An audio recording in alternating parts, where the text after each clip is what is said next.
hear me? Hello. Your mic is digitizing.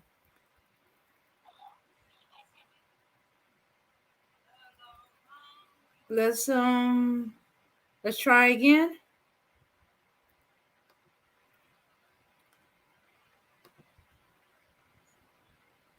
All right, everybody.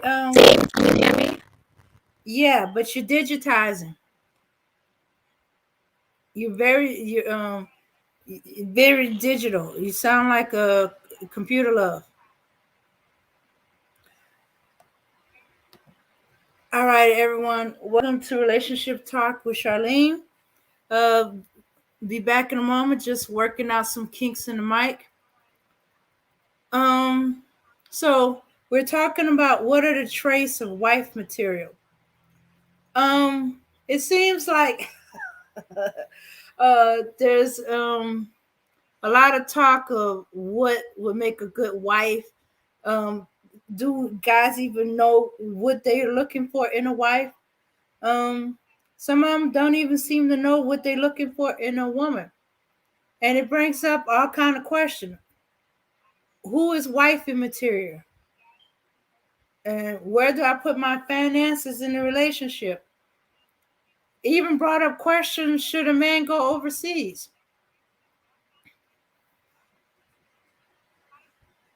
Okay, wife material is what the man think who's asking you to marry him, and that changes from man to man. Yes, I agree with that, but there got to be some kind of baseline somewhere, and he differentiates from that. Just like we see the different types of women on the background. Um, some of them will say the women on the right um, fits the category of what they Okay. want for a wife, and but they tend to lean towards the left, and then blame her for not being like the women on the right. So do they even know? All right, I'm Sharlene, back. you loud I'm and clear. sorry. I'm sorry, you guys. I was having mic trouble. So.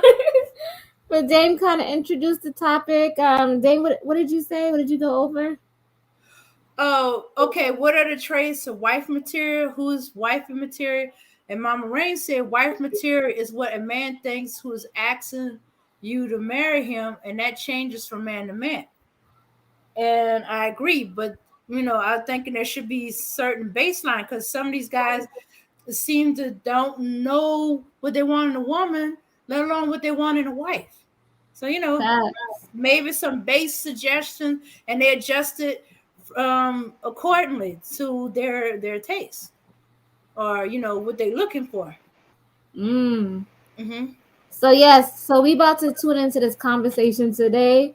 So this should be an interesting one. So the reason why I picked this topic because people are constantly talking about divorces.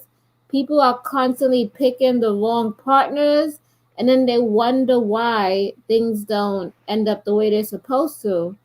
So we want to delve deep into this on the traits in picking a wife, picking a partner, or picking any eligible bachelor that you think that you want to date.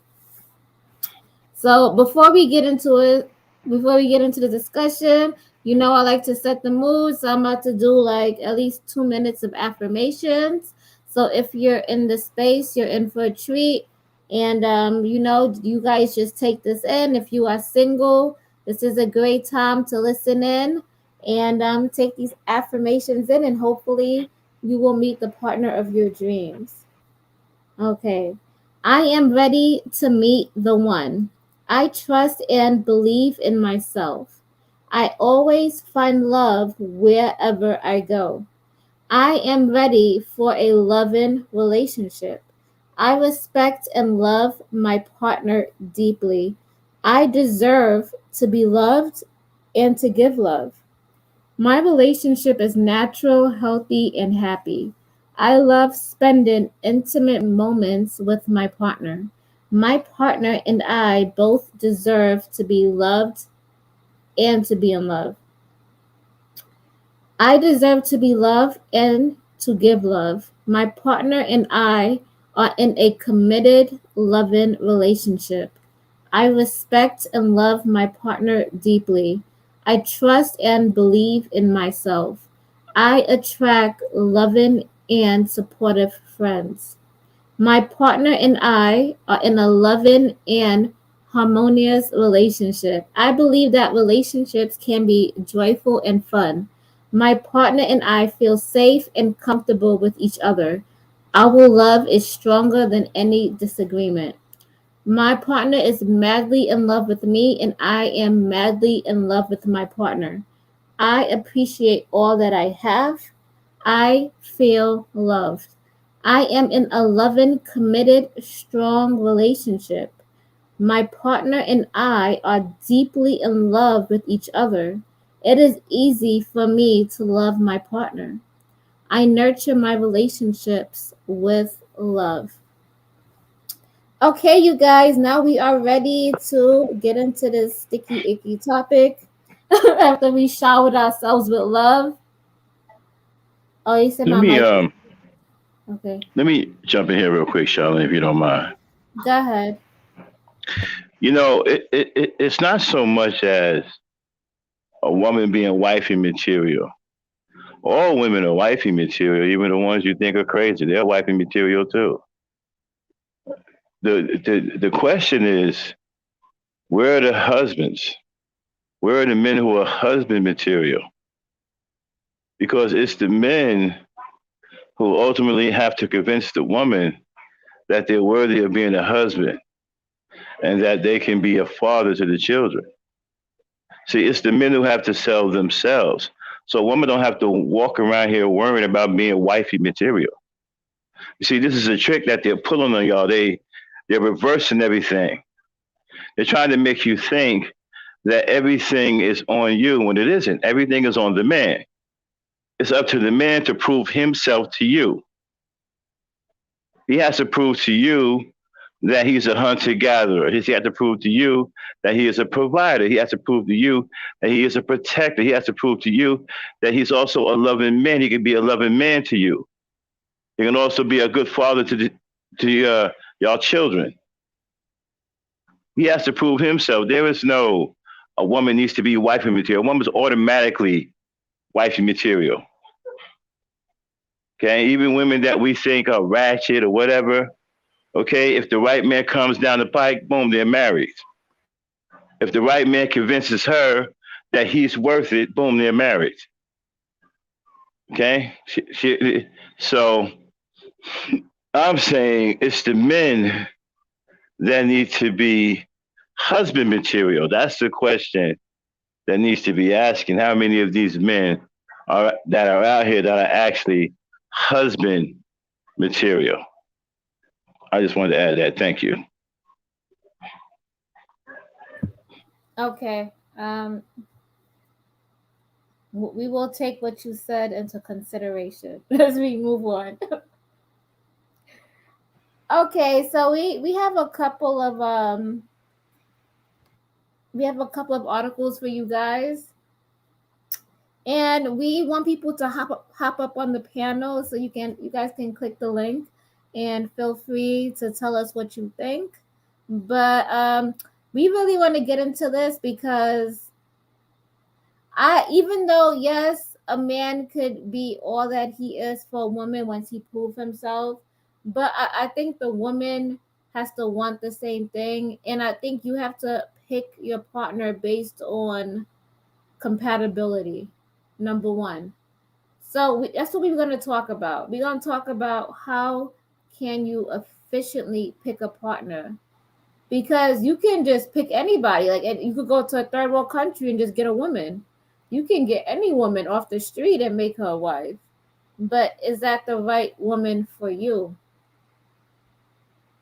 And I think that's what we're gonna talk about a little bit.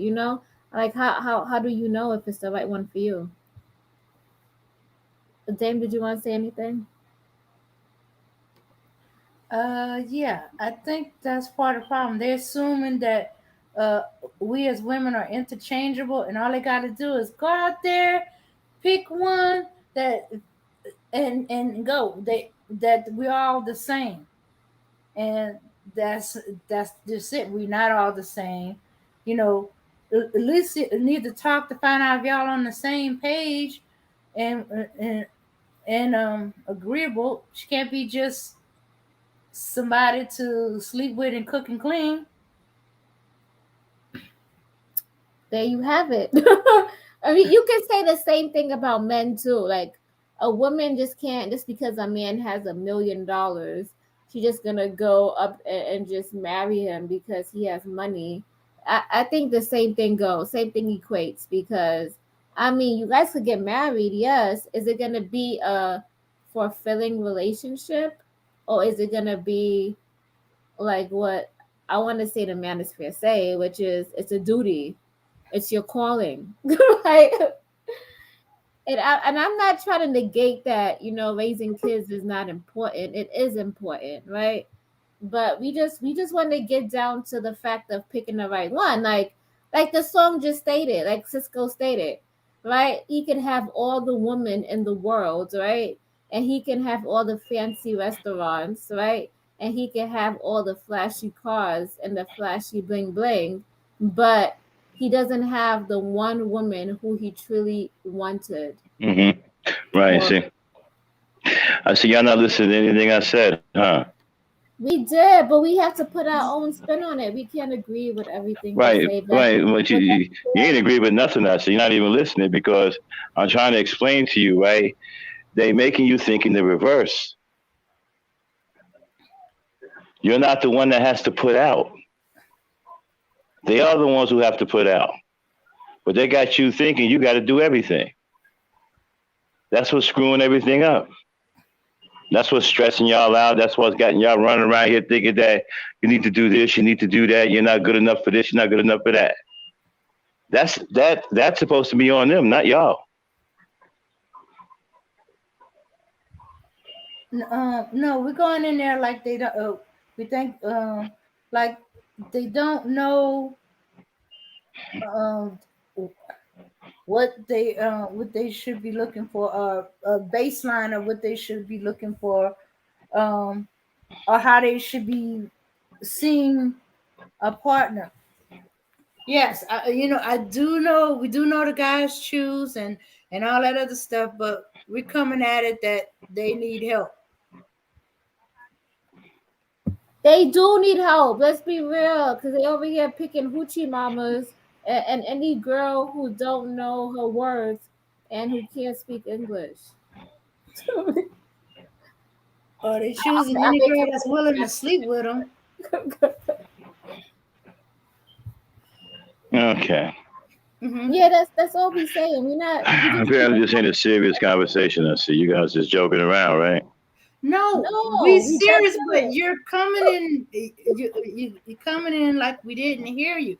We heard you, You but didn't hear me. The stuff you guys are talking about is not right. I'm trying to explain to you. They How is it got you not duped into right? thinking in the wrong way. Did you agree with Cisco's song, what he just said?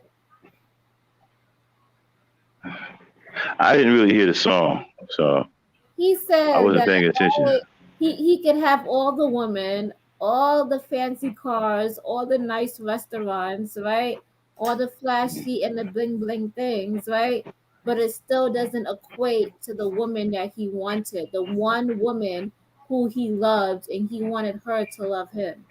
Yeah, that's about love. Yeah, Yeah, that's this is what we're what this is. talking about. But you see, y'all don't understand it. This is what I was saying to you before, right? It doesn't matter at the end of the day if you don't have love. I don't care what you do. Love is the key, Yeah, that's what we saying. We agree with you. Yes, right? but we No, telling you you don't. You're sitting up here talking about some. You buying into this how are we buying immature into crap that this? these guys. You're buying into this immature crap that these guys have about women. Talking about No, some we wifey are not. material. Isn't it- Okay, well then who are you calling wifey material then?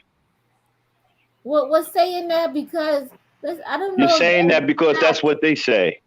Women don't Max. say that. Well, Max, we're just stating the baseline. We just have to be Women upfront. do not say If that to each listen, other. There's That's high something that men say. people, and then You're there's buying low into you're people. buying into what men say. We can say the same thing about men. You can make the same argument about men. These men are degenerates, and then you got men who make six We're not figures. talking. We're It's talking different. about wifey, right? Right? Yes, we are. Okay. So if you're agreeing with that, then you're agreeing with what these degenerate men are saying.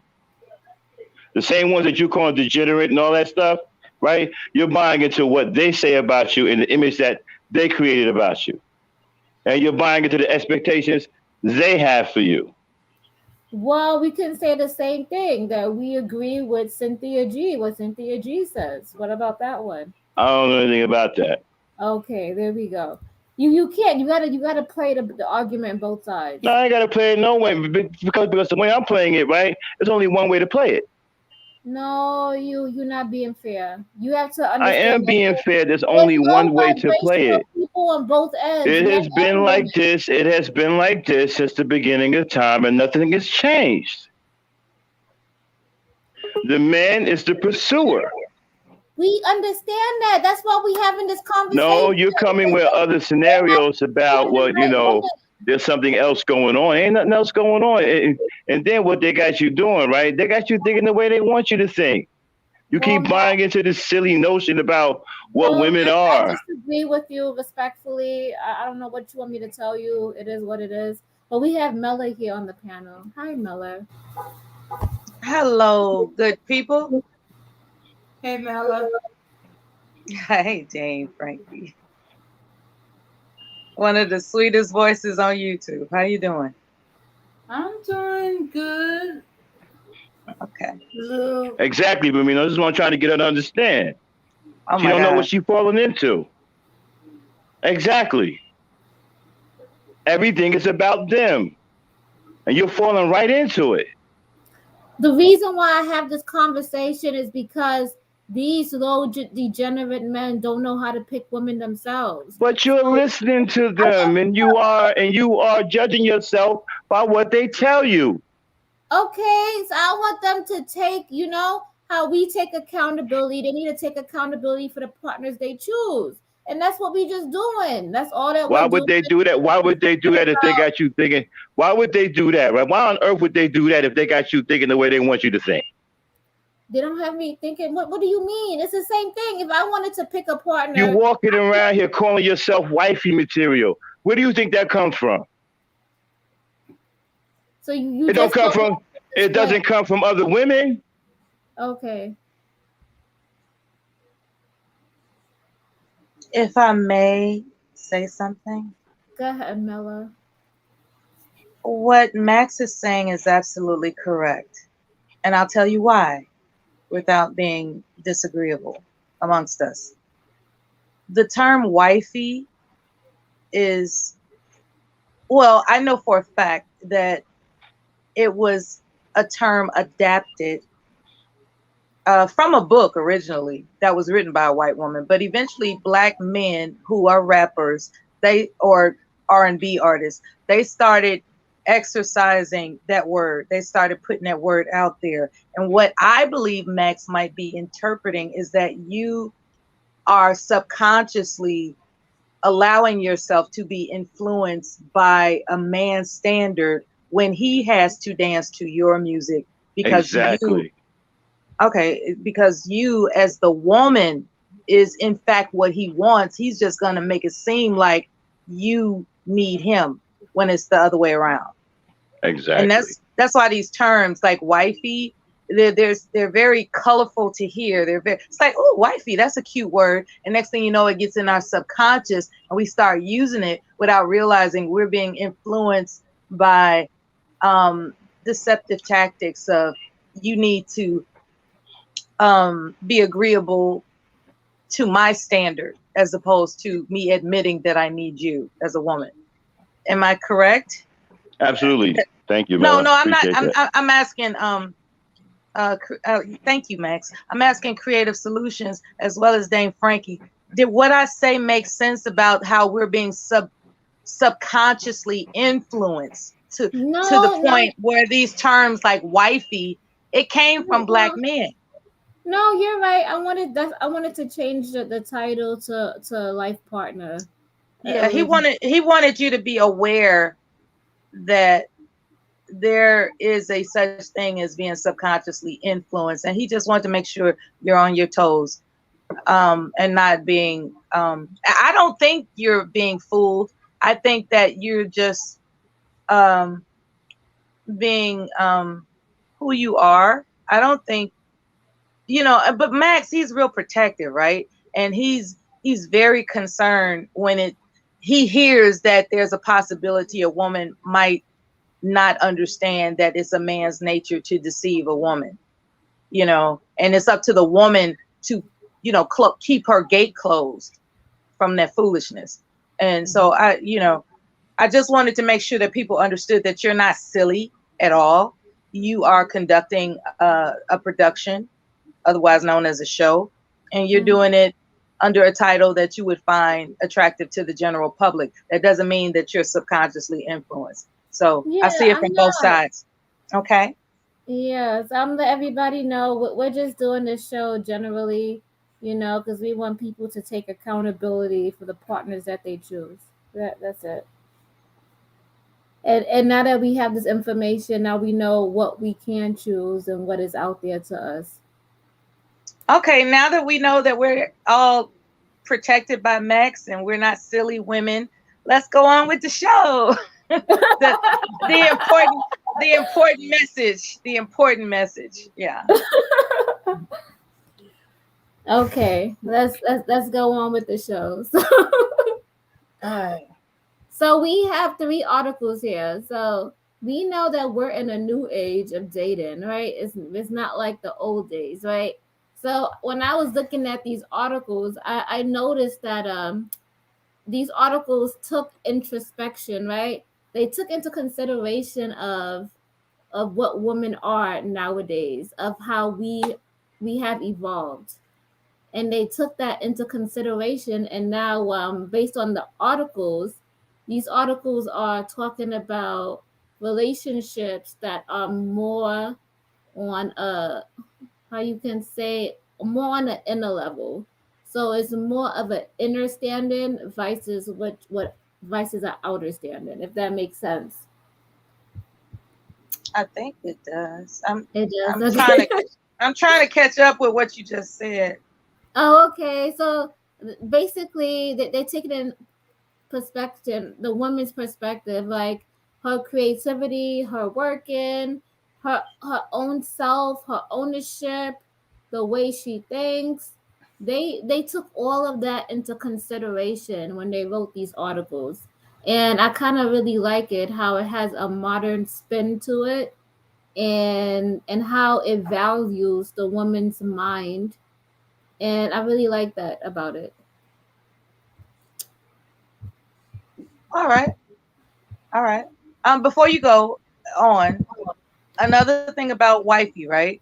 The Uh-huh. When I mentioned a book that was written by a white woman, that where that term was eventually adapted by black men, let's keep in mind that that term wifey, it's because of some black men who lust after white women as to how it came into their scope of view. It's like, well, if white women want to be called wifey, this must be the standard as to how to refer to women who want to apply for a position in my life. And so it's all it's a it's a tactic that they couldn't even take the time to create for themselves. You know what I'm saying? So I also wanted to emphasize that term wifey is Yeah. the origin of it, because a lot of people might No, not know the origin of that term wifey. Mhm. when I was growing up, I heard the song, wifey, and it used to be a good thing, back in the day. But They now got that from a white woman. They got that from a white woman. And since a lot of these brothers worship white women, they thought that that's the standard which they should refer to a woman that's worthy, quote unquote, worthy. You know what I'm saying? So they do all these things to make it think. I'm sorry, to make people think that we're supposed to beg for the opportunity to apply as a spouse. in their life when in fact we're needed. So they're doing a switcheroo on us, and wifey is one of those terms that it can get past you if you don't know the history of what it Yeah. is they do and why they do it. Yes, Anyway, yes. I've said enough. I'm sorry. So I was gonna talk about it. So Next did have a song called Wifey. And I remember singing that when I was younger. But then when I got older, right, and they keep using that term lost its value.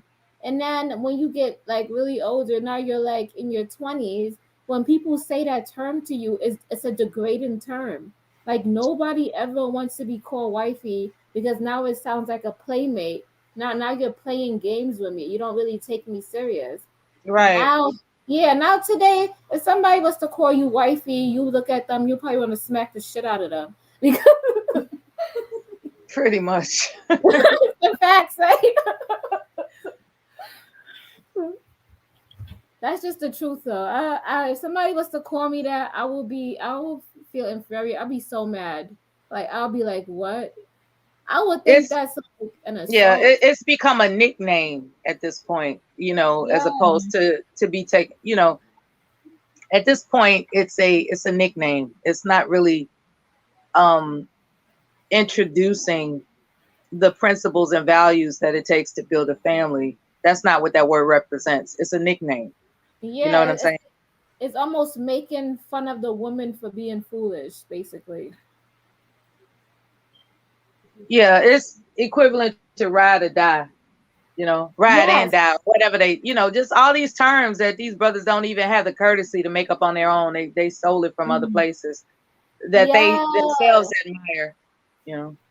Yes. Let's speak on that. Yes. That's what that term reminds me of. That's why I just like, yeah. Yeah, you're right. We should never use that term. I wanted to put life partner, but it's all good. We have moved on. I can make another thumb It's now. all good. That's All right. right. All right, so let's get back to it. So we have a couple of articles, right? And so we gotta have you guys weigh in on it. So 10 questions you should ask yourself before choosing a wife, and I would say before choosing a spouse, male or female. I think this could go for both. So here are the 10 questions. Do you share similar interests and beliefs? Did he or she have a good upbringing? Is he or she successful? Are you attracted to him or her? And you know what? This article is for women mainly, but I'm just putting him or her. Does she have a sense of humor? How is she with material things and money? How was she in previous relationships? Has she ever cheated? Does she really love you? Do you have that feeling? Hmm. Okay. That love and feeling. That feeling, right? I should now associate that song with Top Gun. Mm-hmm. Okay, so let's talk about that feeling, right? All right. So check this out. On the article, it says, "Men, we have intuition as well. Start using it. Doubts about marrying someone don't pop up the night prior to the wedding. They are a accumulation of experiences you have with that person you met, regardless of what you think, show relationship less. People have to say you don't have to marry that woman. So just because somebody told you you have to, just because your friends say you should do it. Same thing with women. Just because your friends say he's a good man or his brother said he's a good brother, that doesn't mean that you have to date him, you have to marry him, or you have to do anything with that person. You shouldn't feel obligated. And it said it is better to have a few weeks of displeasure at the loss of a relationship rather than a lifetime of pain and depression. Mm-hmm. What do you guys Uh, think? oh yeah, I agree. Yeah, it's right on the ball, but Do anybody ask those questions? No, that's why today we're learning. Like, I know, right? I didn't ask those questions, and he didn't ask those questions. You kind of learn it as you go, and then you realize, oops, maybe we should have asked questions. Mm-hmm. all And right. see, that's the thing. People don't ask question, or they don't ask the right question, or they don't go into the deep questions, the one that make people afraid that they're gonna run them off. That's the questions you need to ask. The questions that you have, but it's like, no, no, no, no, I'm not gonna ask that. I'm gonna run them off. I'm gonna freak them out, or are they gonna lie to me anyhow? That nonsense. I actually heard somebody say that. Say, why don't you ask them these questions? You've been hearing rumors about this and that. Why don't you? No, I don't want to run him off. I don't want to freak him out. Or I don't want him to think I'm crazy. Or, it ain't nothing. Give all kind of excuses. And then Yep. later on, Mm-hmm. should have asked them damn questions. Later on, you got hell to pay. All right. So the next question was, does she really love you? All right. So check this out. If your car stops on a less traveled road, will she get out of bed to come and get you without a debate? Does she comfort you when you're sick? Does she side with you when you are right, even at the expense of losing a good friend who is obviously wrong? Is she supportive of your career aspirations? Does she accept you for the wonderful person you are? Or is she attempting to change you? Don't just listen to her say she loves you. Observe how she loves you. What do you guys think? That could go for both people. Oh, That's yeah. a yeah, Mm, that's a good segment of the article. I like that. yeah. Although maybe, looking after person, we have different ideas. I've been told I've been too bossy. I'm bossing people around, telling them what to do. I'm giving them horror stories. When they're sick, I'm like, or I'm scaring them to death. Okay, so the next one is this one. Has she ever cheated? No. So, for emotional, physical, and health reasons, you should have the right to know if she exposing you to possible physical drama with another man, as well as a serious sexually transmitted disease. Ask pointed questions and be observant. Do not allow your potential spouse to get away with cheating just because she is a female or male. Emotional, misunderstood, or it's your fault because you don't do such and such.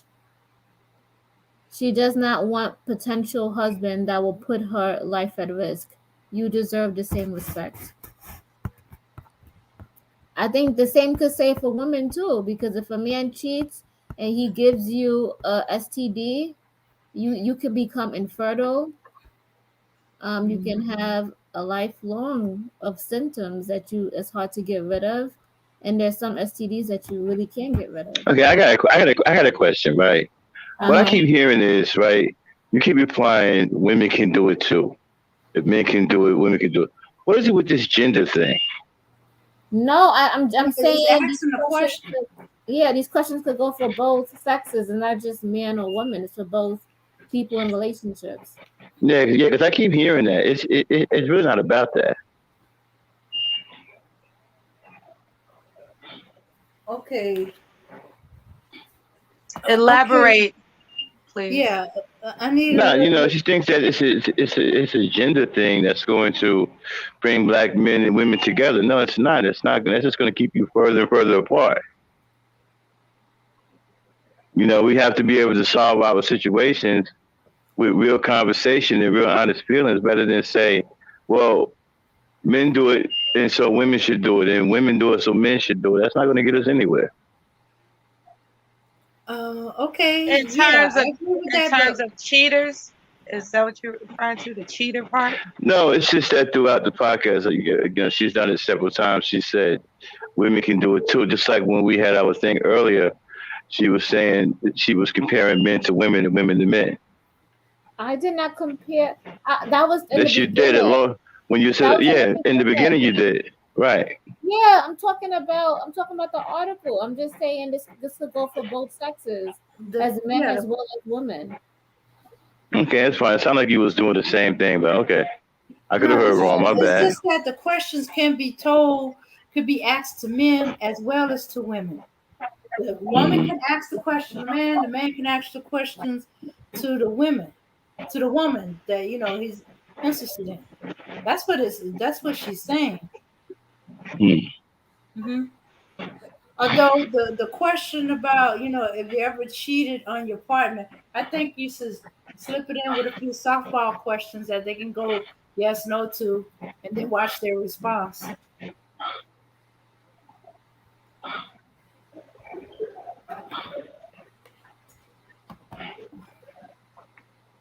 Because that's a question that most people would probably kind of lie to because they don't want to be seen as the bad guy.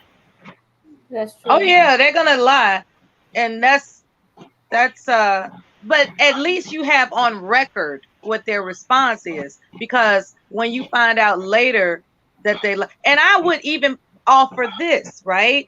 Hmm. For, once you all get your medical work, and you share that you're clean and he's clean and all this other kind of good stuff, as the relationship progresses toward a lifelong partnership, idealistically marriage, once somebody catches something, okay, that means somebody stepped out somewhere, right?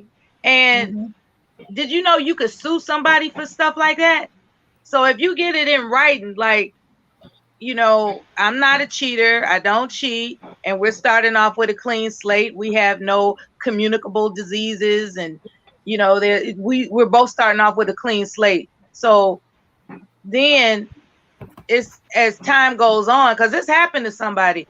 I think it was Mike Tyson's mother-in-law that got sued for giving the guy herpes. You know what I'm saying? So I didn't realize that people could sue until I heard that story. I didn't realize that people could sue somebody for giving them that type of issue. So I think it is an important question to ask. Like, exactly what were your you know not necessarily asking body count or anything, but just like, are you open to exchanging medical records that indicate that we're both sexually safe? And if they got a problem with sharing, you know, their medical history with you, I'm sorry. It's just something you should be skeptical about going any further with that person. Like, You guys paying why? attention to the chat? Say Yes. what? Remy is questioning the validity of those questions. Are these even people who sit down and talk to each other in relationships? I agree with that. Are they? No, Most she's saying there are people in relationships who never sit down and talk. most people Mhm. don't sit down and ask these types of questions. They just go on No, their they don't. feelings. Yeah, it's like, oh God, I ain't never felt like this before. Let's get married. You know what I'm saying? And they really don't ask Hmm. the questions that indicate compatibility or safety. Yeah, I agree. Some people just meet up, they have sex, and all they do is have sex, and then they think that they're in love and they should get married, and all of a sudden they have a baby together. Hmm. Yeah, it's like the card tables at Vegas. Anything can happen. Be Yeah, careful. yeah, dating and courtship, that should be number one. I don't think people are doing that nowadays. But you guys, I'm not about to go through all the 10 questions. I'm about to just go through three more of the most important, and and then Dame has an article, and then I think I have like two more.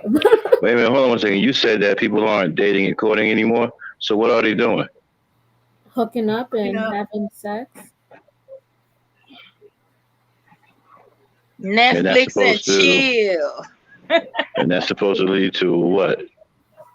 That leads to single baby mamas. There you That's go. another reason why there's a whole bunch of guys who Okay, I think don't dating is understand. sex. Are we having a serious conversation? Are we joking, or because No, I'm we're having a confused? serious conversation with a few jokes pulled in. Sometimes something strikes us as Oh, funny, or because I'm ready we. to have a serious conversation. If you guys don't want to do that, we can have fun too. We can joke too. I'm just No, confused. I'm we ready. serious, but What's the wrong? jokes Wait a are minute. nice. Wait. Hold on. What's wrong with giggling? Huh? What's wrong with giggling? Ain't nothing wrong with it. I just thought that you guys were ready for a serious conversation. I didn't know y'all was joking. We are having a No, serious it's a serious conversation. conversation. It don't sound like that to me. It sound like y'all playing around. Like, I mean, we don't have to because be over. because we're giggling. Yeah, we don't have to no, be it's serious. just the part.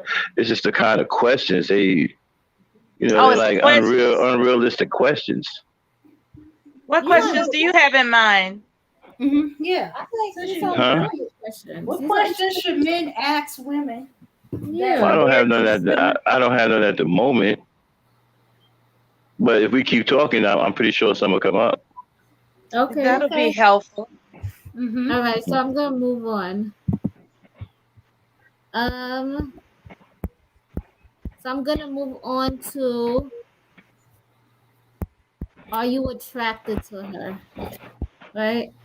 So again, I'm not talking about just looks here. Does the woman attract you? Are you drawn to her? Is her cute? Is her quirky humor something you love, or do her dimples make your heart melt?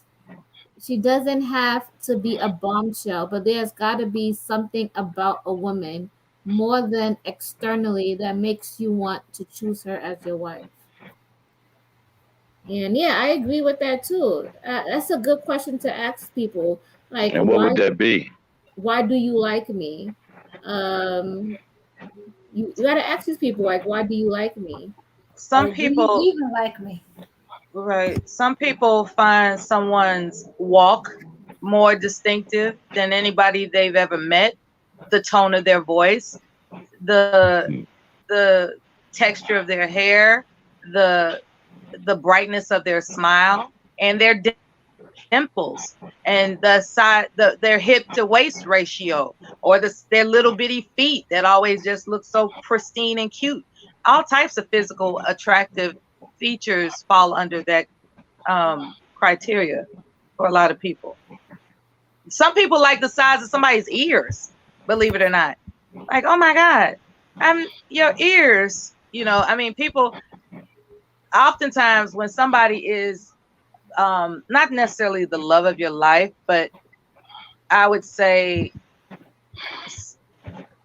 like the color of somebody's eyes. There's some, like, we all could have the same brown eyes all across Black America, but there's something about that particular person's eyes, the way the eyes are shaped in conjunction with their eyebrows. A woman might like his bushy eyebrows, he might like her slim eyebrows. It could go either way, but it has to be distinctive for you. You have to be able to name what makes that person somebody you can pick out of a crowd that you appreciate as being the most attractive person to your heart, if that makes I sense. agree. I agree with that because if today you like this person, but tomorrow the girl down the street got a bigger butt and you want to go talk to her, like, like what makes me so special? Like, you know what I mean? Because if you could get anybody like within 2 seconds, then obviously I'm not the number one for you. Well, wouldn't that make you special if he can't get anybody he want and he chose you? That's what we're saying. What But you makes just that said that person? what makes you special if he can get anybody he wants. Well, that would make you special if he can get anybody he wants. He chose you. Yeah, that's what I'm saying. What about me that makes me special? Because some guys today they like you, but tomorrow another girl looks better and he wants her. It's a number of things. Like she said, it could be the way you smile, the way you talk, the way you walk. With us, it's always something small that creates a big feeling. Yes, yes. I'm just saying. Some people. I don't know. They're like serial daters. And sometimes we don't like to tell y'all because if you knew what it was, you probably think that we're not taking you seriously. If I Okay, told you, if I told you what really attracted to me, what really attracted you to me, right, was the right. way you turned around and smiled, you probably wouldn't take that seriously. Okay. Okay.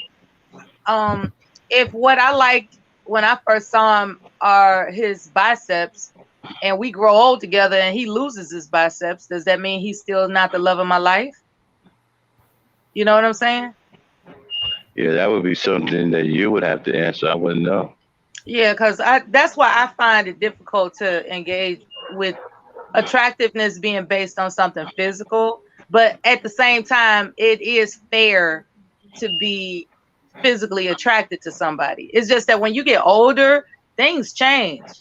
Things change, and you have to have something else that you appreciate about them outside of the physical. And I'm That just trying to figure depends. out what that is. That depends on the person, you know.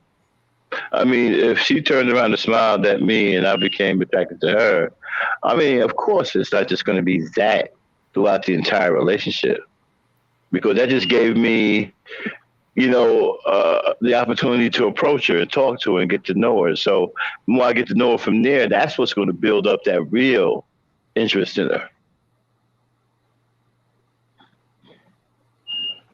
It's not just going to be that one thing. You're right. Okay. So the next one. So a lot of guys in the manosphere likes to talk about this and downplay women's success, Who right? cares about what they think? Yeah, but I'm just drawing a reference. But check number three. This is number three. Is she successful? A good wife will have achievements and successes that make her successful long before you come around. When you And we're choose a basing this off of what the manosphere thinks. no. This is the article. When you choose a wife, choose someone who has goals, aspirations in life that go beyond wanting to get married. Marry someone that is well educated. By this, do not I do not mean someone who has numerous degrees. I'm talking about someone that is versatile, that can have discussions on various topics. I know women who have high school diplomas but can have more interesting conversations than those that have doctoral degrees. I had a question, right? What if you get a person with all of that, right? And it don't work out? Then she's Now not what? the one for you. But you just said, right, all these things that she has to have, right? Well No, educated, no. goes far beyond. Hold on, let me hear me out. Goes, I'm going on what you just said.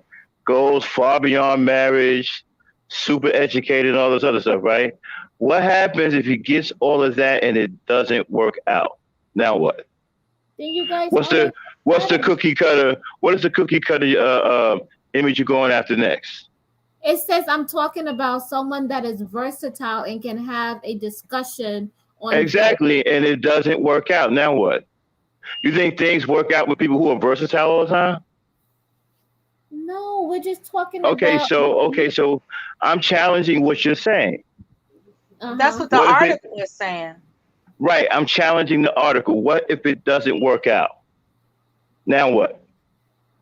Then you pick somebody who you date somebody else. Oh, you pick somebody who dates somebody else. What do you mean? I mean, You basically, move on. yeah. No, it sounds like she said you pick somebody who dates somebody else. Is that You what she pick said? someone else. Did you say you pick Man, you somebody sure who know how dates somebody else? Same you thing. sure know how to nitpick something, man. He does. No, I'm trying to figure out what she said. I couldn't hear what she said. Did she say you pick somebody who dates somebody else? Yes, Is that what she said? she misspoke. Yes, she did. But that's Oh, okay. okay. And so, okay, and so if it don't work out, you pick somebody else, right? Are you using the same criteria? I hope I don't know what you That's a will good use. question. I like that question right there. You Do like you that? Well, use the same criteria when you move on to the next one? Mm-hmm. That's a this is good my question. this is my example, right? Well, if I need It to just have conversations with you and you have no life experience on what I'm talking about, or you haven't been through anything, you're a boring person. And what? And I wouldn't find you very entertaining. I would just be honest. Like I want to talk to somebody who's been through something, who's overcame something, who had multiple jobs, or if not, they went to work every day and something spontaneous happened. I wouldn't want to talk to somebody who is just blah, who never traveled, who never tried anything new. Like what fun is that? Hello? Well, I tell you, sometimes people are. I okay. Oh, oh, sorry. Okay, is the criteria and standard the same thing? Sure. I In don't my know how mind, you will run yes. into with all this stuff going on in the world's day. It depends on what time. Okay, when you say that, right? Like you don't want to talk to a person that's never experienced anything. What time frame are you talking about? What I'm what talking about years? 1930, 1940? Give no, I'm me a talking time about frame. 2022. We Oh are in no, that's 2022, that's. 21st I century don't I, people. I I don't I don't I don't think of such a person exists.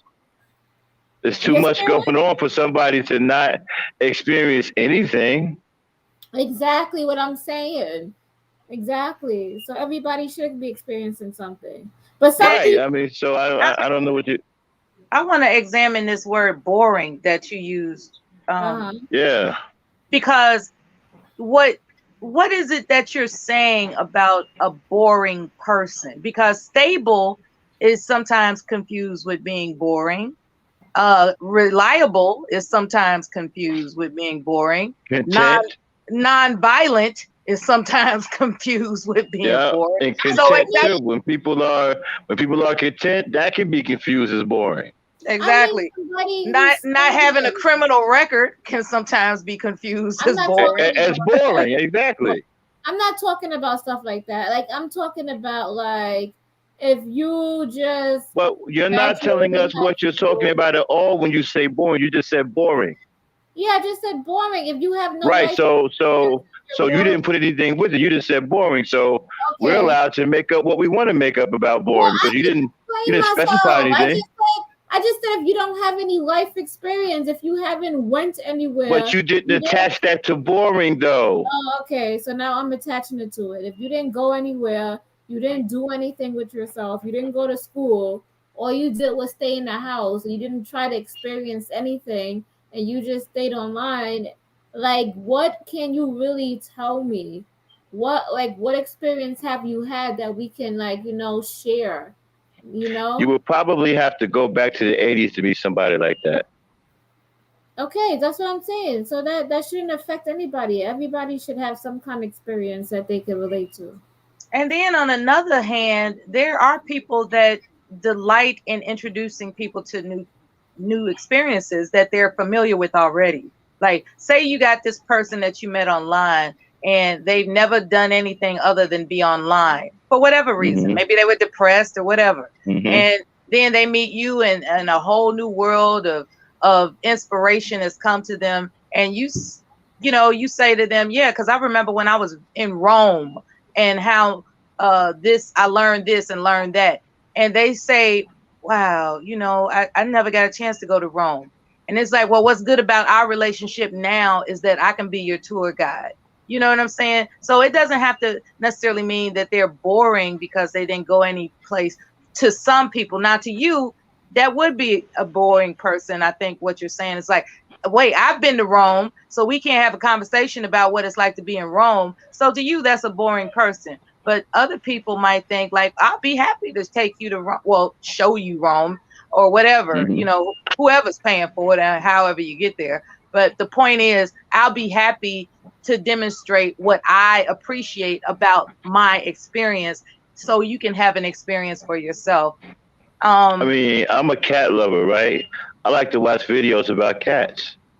So people make say that's boring. I don't think it's boring. It's fun and exciting to me because I love cats. oh, that's Okay. so sweet. You Well, know.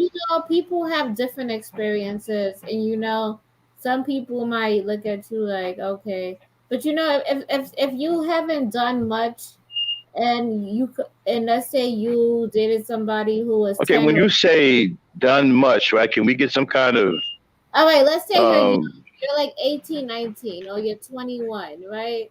And all you did was You go to don't do much of anything at that age. that's why I'm saying in that. I And think you want an international spy. That's what I Yeah, think you want. You want an let's 18, international 19, spy. and You 21. want I James I don't Bond. know what are you doing at that age. let's say you dated somebody who was 10 years older than you or 15 years older than you. Like what do you guys have in common other than that you guys are probably physically attracted to each other, and other than that person you gotta take that person underneath your wing. But the willingness sometimes I is mean, enough. The and do willingness you under to learn new things that you experience that Yeah, that's why I well said you should take that right? person But underneath right, your but do wing. you have that information before you date that person? I don't know. I'm pretty sure the person who's older should know that No, already. no, but I'm saying you date someone 10 years older than you, and you say they don't have what? I'm saying that the person who has the 10 or 15 years more Uh experience huh. than the 21-year-old, I'm asking what do they have in common other than that So, they're physically attracted to each other, and that so you're asking a 31-year-old what he has in common with you, who's a 21-year-old. Nothing. or Y'all exactly 10 years that's what I'm apart. saying. Exactly. That's my example. Okay. So that's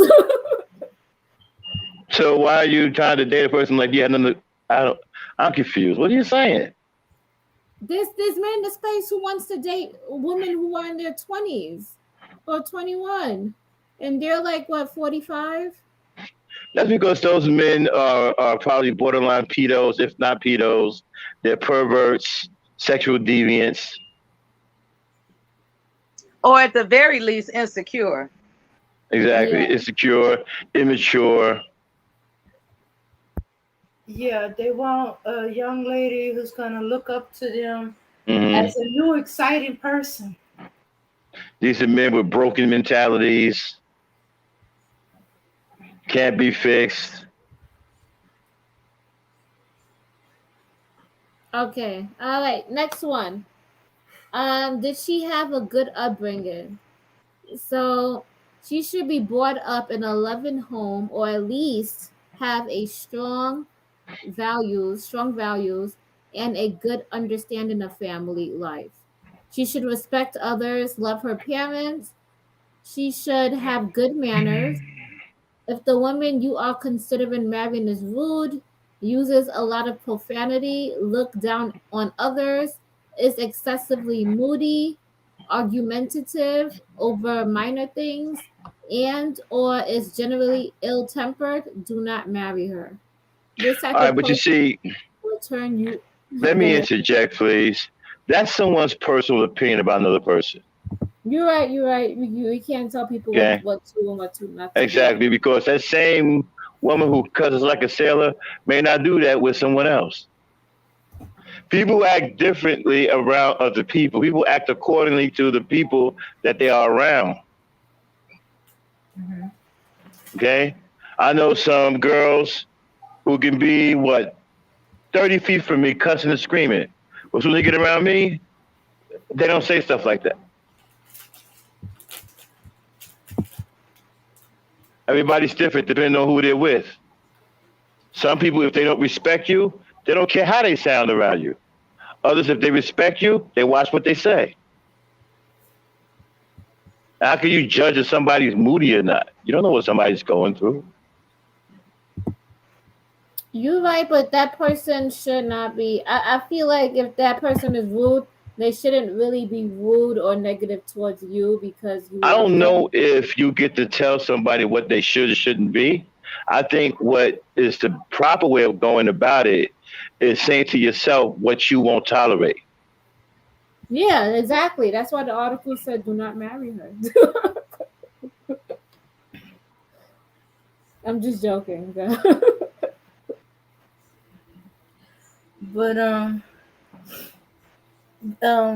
based on that question, that one because of her family life don't mean she's not a good wife material.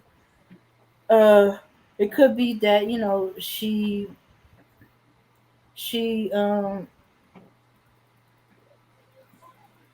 let me see, she has a different influence in her life, or she A not like product, the family. She if a the product of family her is. environment that she has to adjust if she wants to be with that person. Yeah, but it said at least have strong values and a good understanding of family life. So I Okay. feel like you don't need to have a. I mean, you learn and you grow as long as you have strong values and you know that you want a family. See, I I think don't, that should be good enough. I don't know if we grab a book or a pamphlet or some kind of handout or flyer with some stuff written on it about values and family values and relationships, and that's what we use to gauge our next relationship. I still believe in the old meeting a person eye to eye, sitting down, talking to them, getting to know them, interacting with them. I think that's the best bet. I don't know if we read stuff and say, well, you know what? If you're not raised a certain way, according to this, you're not good material. Well, I mean, we're I not. just Getting don't to know know. somebody. I don't know if that's the best way to go about things. Okay, sitting down and getting to know somebody has it can be serendipitous where you're just enjoying each other's company, but there has to be Hmm. something that you both talk about. And what Hmm. I think these articles are pointing out is like, hey, here's something you could talk about. I think that it's better to be organic when you're having a conversation with each other. I like it that way. I like when things just come up. You guys create something to talk about. You're face to face. Talk about something. Laugh about it. I like it when it's like that. I don't know about some. I'm going to come up to you like a robot and say, "Hey, you know what? Let's talk about what's going on in this article." This article says. Let I me ask you give this it. question: Nobody's How gonna was do it. you? How Nobody's was gonna do you raised? How was you raised? Did you love your mother? Did you love your sister, your father, your brother, your dog? it. That's very Do you important question. have do you have mood swings? Say what you want, Max, but that's a Okay, very Max. important See, question. look. Okay. Okay, Talking it's about the article. I'm just saying. I'm talking Okay. about the article. Why y'all taking things Okay. personal? We're talking no. about Okay. the article, right? I No, think no. I think I think your critique of the article is bombastic. I think the article is ridiculous. Obviously. Okay.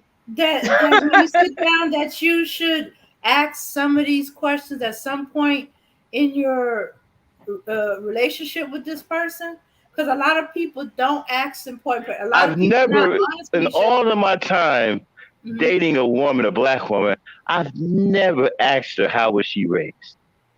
Okay, yeah, maybe You not don't that think? Wait, but you question. don't think that comes off as a tad bit offensive? Yeah, that's why I said probably Do not you think that that it may question. make her feel like she's some kind of pedigree dog or cat or some kind of exotic animal? You don't ask Okay, somebody but like as I that. was You just ask saying, them about maybe their not that childhood. question, You but ask them about their there childhood. are You other don't say questions stuff like that that. I Read think about you. their child. What is it? Okay, tell me about your childhood. Yeah, just ask them. I mean, like, was you raised? Did you have two parents What if you at used to home? beat up? What if you got really angry with stuffed animals? Now what?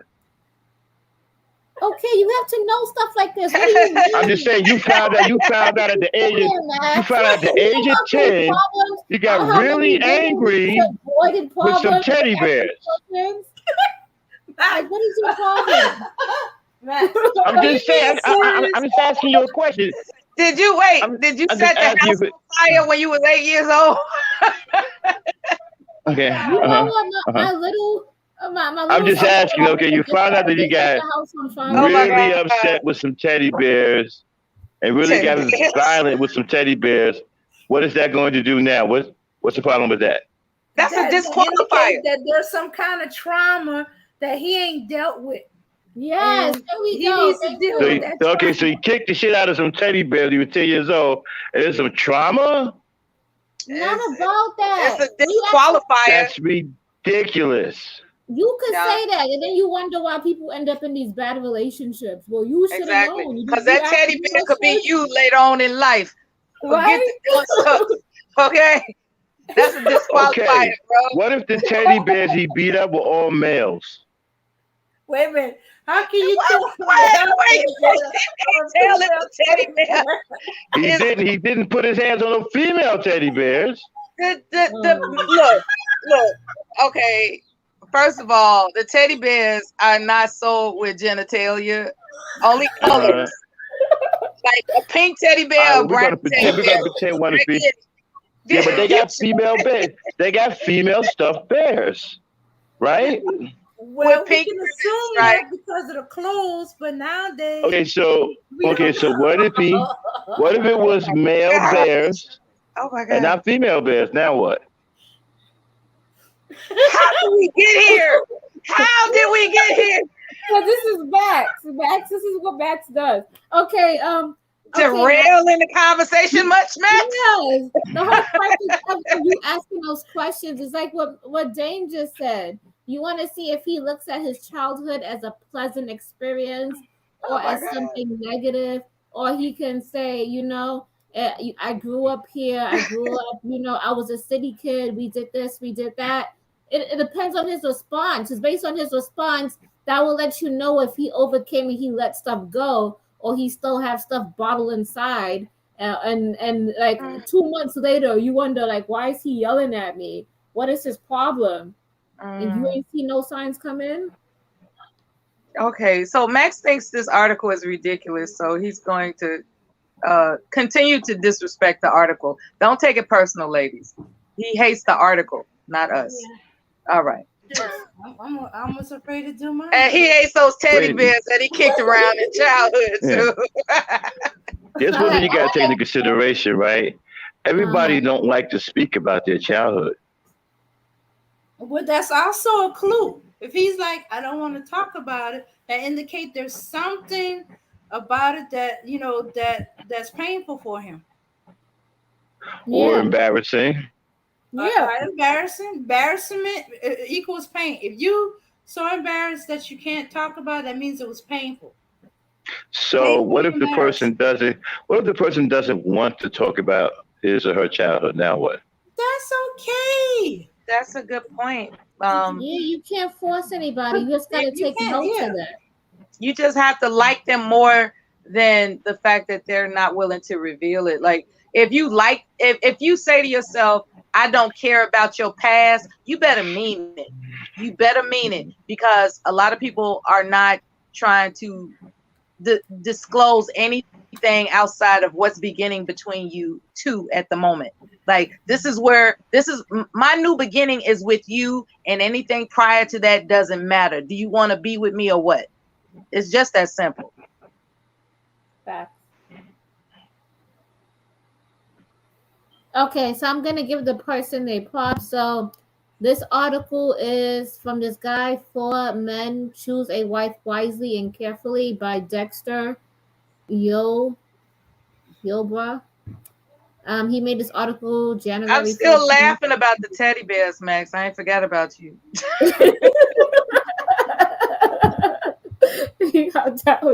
Okay, Dame could have her article next. Okay. He made a good Okay. point though. There are people that find it insulting if you peer into their background, and that's not what, and they're beginning a life with you. So why are we focused on my childhood when we can already start from a clean slate as to what my intentions are with us? So he makes a No, good point, you yeah, know. but No, childhood but matters. sometimes the childhood colors the person that you are. Like, Yes. yeah. I Um, agree. I agree. I think it's sensible, but he makes a but point that some but you people don't you find don't it just point offensive. blank ask them the questions. You just have like you said, you have a conversation and y'all start talking about when you was growing up, where you grew up, what it was like where you grew up, and stuff like that. And they're either reciprocating. Now, if you notice that they're not reciprocating, and it's like, okay, what's going on? We talking all about me, but what's with you? And it Yeah. could you could start that way.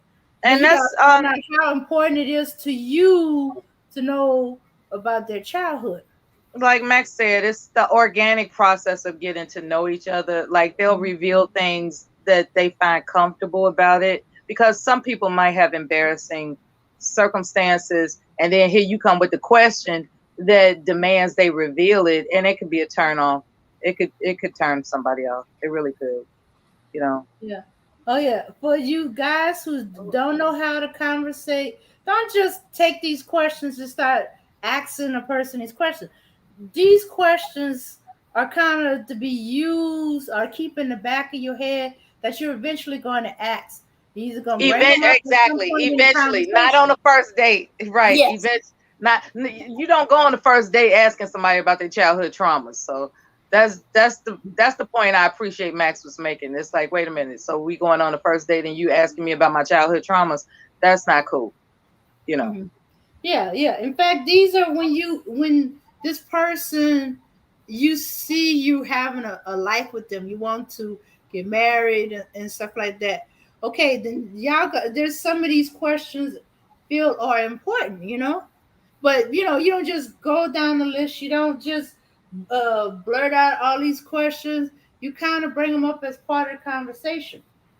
Or if you going, okay, like some of the ones about about have you ever cheated, I think that's important to know. If you considering having sex with this person, hey, okay, then and then you bring up, if we're gonna go into this realm, then we should both go to the clinic, share our information. We can go to clinic, we go to doctor, we go to mine, we can go to yours, whichever doctor, as long as we go to a doctor, get ourselves checked out, make sure we don't have anything to pass on to somebody else. No, that's And we're important Check starting because this with a out. clean slate. there's a Wait, girl. No, you guys are laughing. There's a girl on TikTok who went on a Tinder date and she was dating this guy and she caught HIV from him. Mm-hmm. Yes. Whoa, that's This is bad. real Yeah. stuff. So It's not a joke. yeah. So It's she just slept with him without knowing his medical records, right? Okay. Yeah. Uh, stranger danger, stranger danger. I hope she'll be yeah. all right. God bless her heart. I hope she'll be all right. Well, Fortunately, they say that HIV is not the death sentence that it once was, so hopefully she'll be all right. But that's but devastating, but I would it imagine. it alters her life though. It does. You know. Heck yeah. Hmm. Yeah. And let's hope she's not the type of person that's so embittered that she goes out and give other people HIV. That's crazy. That's Yeah. crazy. Y'all, you all exchange medical records if you plan on sleeping together, please. Because it's not just about you wear a condom, I wear this, and sometimes fluid exchange is a real thing, okay? Because Yeah, there's kissing. not to mention, some people have critters where the condom's not gonna stop the critters. In fact, somebody made a joke about the condom is just a bridge for certain critters. What do you Yeah, mean, critters? crabs. People have, I've Yeah. never heard people having crabs. I never heard of a crab's case in a long time. I never even heard. I heard of the crabs, but never heard of anybody actually getting crabs. I heard of a gay guy, right? He confessed on another channel that he has. And he was, for whatever reason, this gay guy, he loves sharing his sexual escapades. And he shared, when he found out that he had, as you all say, the critters, and he was real descriptive with it. And I was just like, Mm. yuck, yuck. So, yeah, there are people walking around that think that they might not have it, and they do. Because he said nobody could tell him that that's what was going on until one day he just went ahead and I'm trying to figure out what he said. I think he said he bought some type of cream or whatever it is they use, and all of them critters fell out in the shower, and he was so devastated. Like, I've been going around sleeping with every man, and ain't no telling who gave it to me, and ain't no telling who I gave it to. So yeah, that's fucked Oh, that's up. Oh my disgusting. god. Because Yeah. then some of these men be playing like they're straight, but they be on the down low. So that's oh That's god. another good question. Have you ever been with now, is that a question you want to ask on the first date? Have you ever been a man with a as a for a woman to ask a man, has he ever been with a man? I was wondering if somebody could tell us whether or not that's an appropriate question on the first date. Not on the first date, unless you plan on having sex with them. If you plan on having sex on the first date, all them questions better be up on the table. Like, do you have STD? When's the last time you got checked for STD? If you did, what kind did you have? Have you Like ever Remy, had kids? yeah, like Remy pointed out earlier. She was like, "When was your most recent clinic appointment, and what was it Mhm. for?" All that good stuff. Because if you plan on sleeping with somebody, you better take that fluid exchange, body exchange, critic exchange, or whatever the hell's going on. You better take that possibility seriously. You know, I mean, people that just snatch each other up from the club and have those one night stands, it's a hell of a price to pay if you got the wrong one. You know. Mhm. Yeah, yeah. So, oh yeah. So them guys that so called want the women to sleep with them on the first date, you better ask them questions too. You know, uh, the men and the women ask them questions, hey, and be prepared to answer them questions when it comes, because it's gonna be tit for tat with them questions. I got a girlfriend from years back. I no longer talk to her. She was active duty military, and she did not have a problem with one night stands. And I was just so disgusted with the things that she would make me listen to her talk about. And one in particular was how I said, whatever happened to you and that guy that you went off with?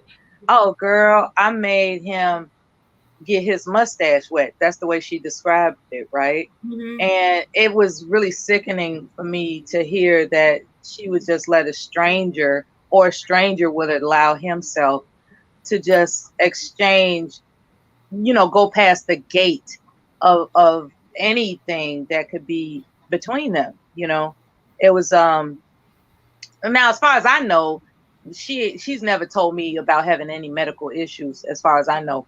But she shared, for whatever reason, she just always wanted to tell me about her sexual escapades. She I'm like, wanted to and it's practice. because I was a virgin, and she just like, you need to just get out there. Just get out there. And I was like, no, thank you, no, thank you. She was like, you don't know what you miss, and it'll open your mind up. And she would just always tell me about her sexual escapades. And I got ill most of the time. But because she was the only one in the same career field that I was in, we had that in common. So I would just listen to her talk. And it took me a long time to get out, to she never told me a horror story per se. It's They just were that hard stories too. yeah, it's like in hindsight, I just always grew up with stranger danger. Like, you don't just take some stranger to your bed like that. You don't do that. That's crazy. But she liked to live on the edge, I guess. I don't know.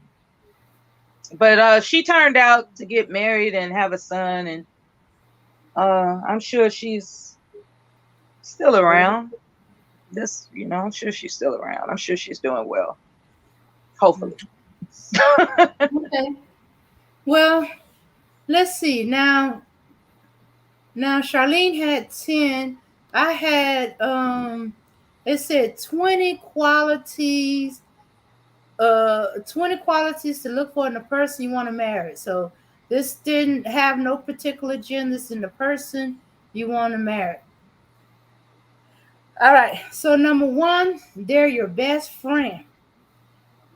They meant that you should at least you should like the person, want to spend time with them, They ain't saying that you cut out your best friend because your spouse is your best friend. No, no, no. They What said, does best friend mean? okay, best friend.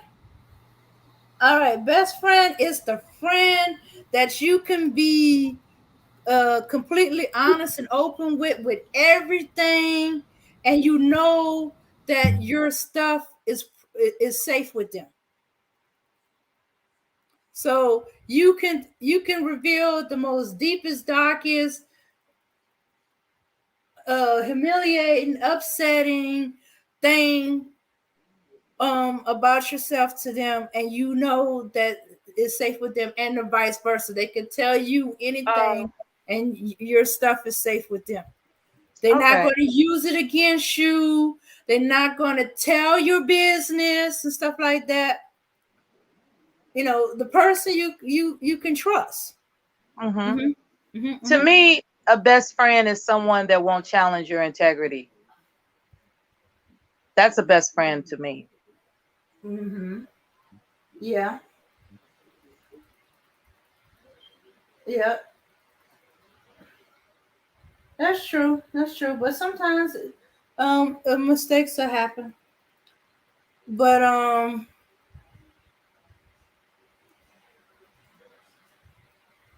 but for the most part, I think it's about that. Okay, so okay, let me get back to it. Okay, so they saying, okay, now according to them, in the 2014 study from the National Bureau of Economic Research found that people who called their spouse their best friend were twice as likely to have a happy and satisfactory marriage. Now, they say it's healthy to have best friends outside of your relationship. Just because you and your spouses are best friend each other, don't mean y'all that's your only best friend. It just means this is the person you trust, person you like spending time with, you know, and well, you just genuinely like. Uh huh. Yeah. Mhm. I know a man and a wife that in what 25 years ago, maybe more, they started a business together, right? Now, he was a cockhound, I guess is the word I can best describe it. You know, he was the kind of guy that was always distracted by beautiful women, even though he's married to his wife. Uh He huh. is distracted by beautiful women. That doesn't mean that he went out and, had premarital sex. I'm sorry, extramarital affairs. What that means is that whenever he sees a beautiful woman, his loins get, activated. It's just that's just who he is. And she understanding that as they go on and they have a business that has to deal with the public, every time uh, uh, an alluring woman would come into his presence, he's distracted. And his wife, knowing that about him, would refocus him by because she could pick up on the fact that he was like, yeah, I think we could be interested in, the services you're offering to our business. You know what I'm saying? It's like knowing damn well this is just some wiggle worm just coming in there trying to peddle her goods. And the wife sees that, but because he's distracted by the woman's beauty or whatever, the wife steps in and she says, "We already have an accountant." She does things like that because she knows how he is. And so they have deemed one another each other's best friends because they have each other's back about what their weaknesses are. Her weakness is shopping um for unnecessary things, like buying the same stuff over and over and over again, as if she has a scarcity mindset. Like, you never know, you might need an extra can of tuna. You know what I'm saying? She's the kind of person that just buys stuff that they already have. And so he would remind her that we're all right. You don't have to fear that we're going to be without. We're in business together. This is our focus. This is our goal, to raise our business. And it goes against our business when you're distracted. So I got your back. It goes against our business when I'm distracted. So you got my back. And that's how they stayed together for, I Mhm. guess, damn near 30 years, you know? They got Uh-huh. each other's back. They're each other's best friend. Uh-huh. All right. Okay. Now, number two. This might be something Sharlene might have been talking about a little bit. They teach you something new. It says life will be pretty boring if you can't learn from each other. Hmm. Whether you trade baking hacks or explaining how the heck to pay off yourself, helping each other grow keeps things fresh. So, okay. And then number three, you trust each other fully. Well, that goes back to that best friend thing I was talking about. There gotta be trust. Trust each other fully. Or you appreciate staying in together. Yeah. Number five, you bring out the best in each other. Mm-hmm. Six, you share inside jokes. Well, yeah, you couple long enough, you're gonna have some inside jokes. You can compromise fairly. Compromise is key to a successful relationship. Okay, eight, they respect your family and friends. Yeah, even if y'all not besties, y'all you still respect. You're happy in bed together. Sex is more than just a physical connection; it's also a form of emotional intimacy. Not only do you two put an effort to make each other feel amazing, but you also keep an open dialogue about turn-ons, turn-off, and fantasies. Mm-hmm. Communication. Okay. Yeah. Can I say something real quick about that? Uh-huh. Um, about being happy in bed together. There Mm-hmm. is more to it than sex, right? A lot of Mm-hmm. times it's something as simple as if the world comes to an end, I want to be in bed with you and I want you to be in bed with me. It can be something as simple as that. It doesn't have to just be about sex. It's about being able to rely on the fact that you have each other to embrace against the world. So, Mm-hmm. and if sex comes out of that and is good, more power to you. But for the most part, it's you know being able to rely on the fact that you have each other to embrace in that bed in the event that there is no tomorrow, and that's a very comforting thing. You know. Mm-hmm. What about what if you guys exchange energies during sex? Like, like some people do like sex magic, they manifest during sex. Like cuz sex is like how you get your creative juices flowing. That's up to the couple. Yeah, those are intricate details that the Yeah. couple can practice amongst Mm-hmm. themselves. Yeah, everybody's got their own way of utilizing the bed for whatever it is they want to do with each other. Definitely. Mm-hmm. And shucks, I don't be thinking about sex magic. Although I have to admit that I do turn into the energizer cleaning buddy. I mean, almost military grade spring cleaning. Get down with the toothbrush in the gravel type. I don't do that normally, In the but yeah, bed? no, that's how Oh, good it was. I'm That's sorry. how, that's how good it was. I turned into the energizer cleaning bunny. Oh, after it was good to you, you get up and start cleaning. Okay. Yeah, he Oh, he that's good. he took a nap. I just had that energy, and I just started cleaning. That's good because you got your energy. Yeah. Okay. Okay. Now number 10. All right. I think we're all kind of hinted at this. They embrace your quirks, or you appreciate your partner's idiosyncrasies, little bitty things that they do. You know that most people find odd or get on their nerves, but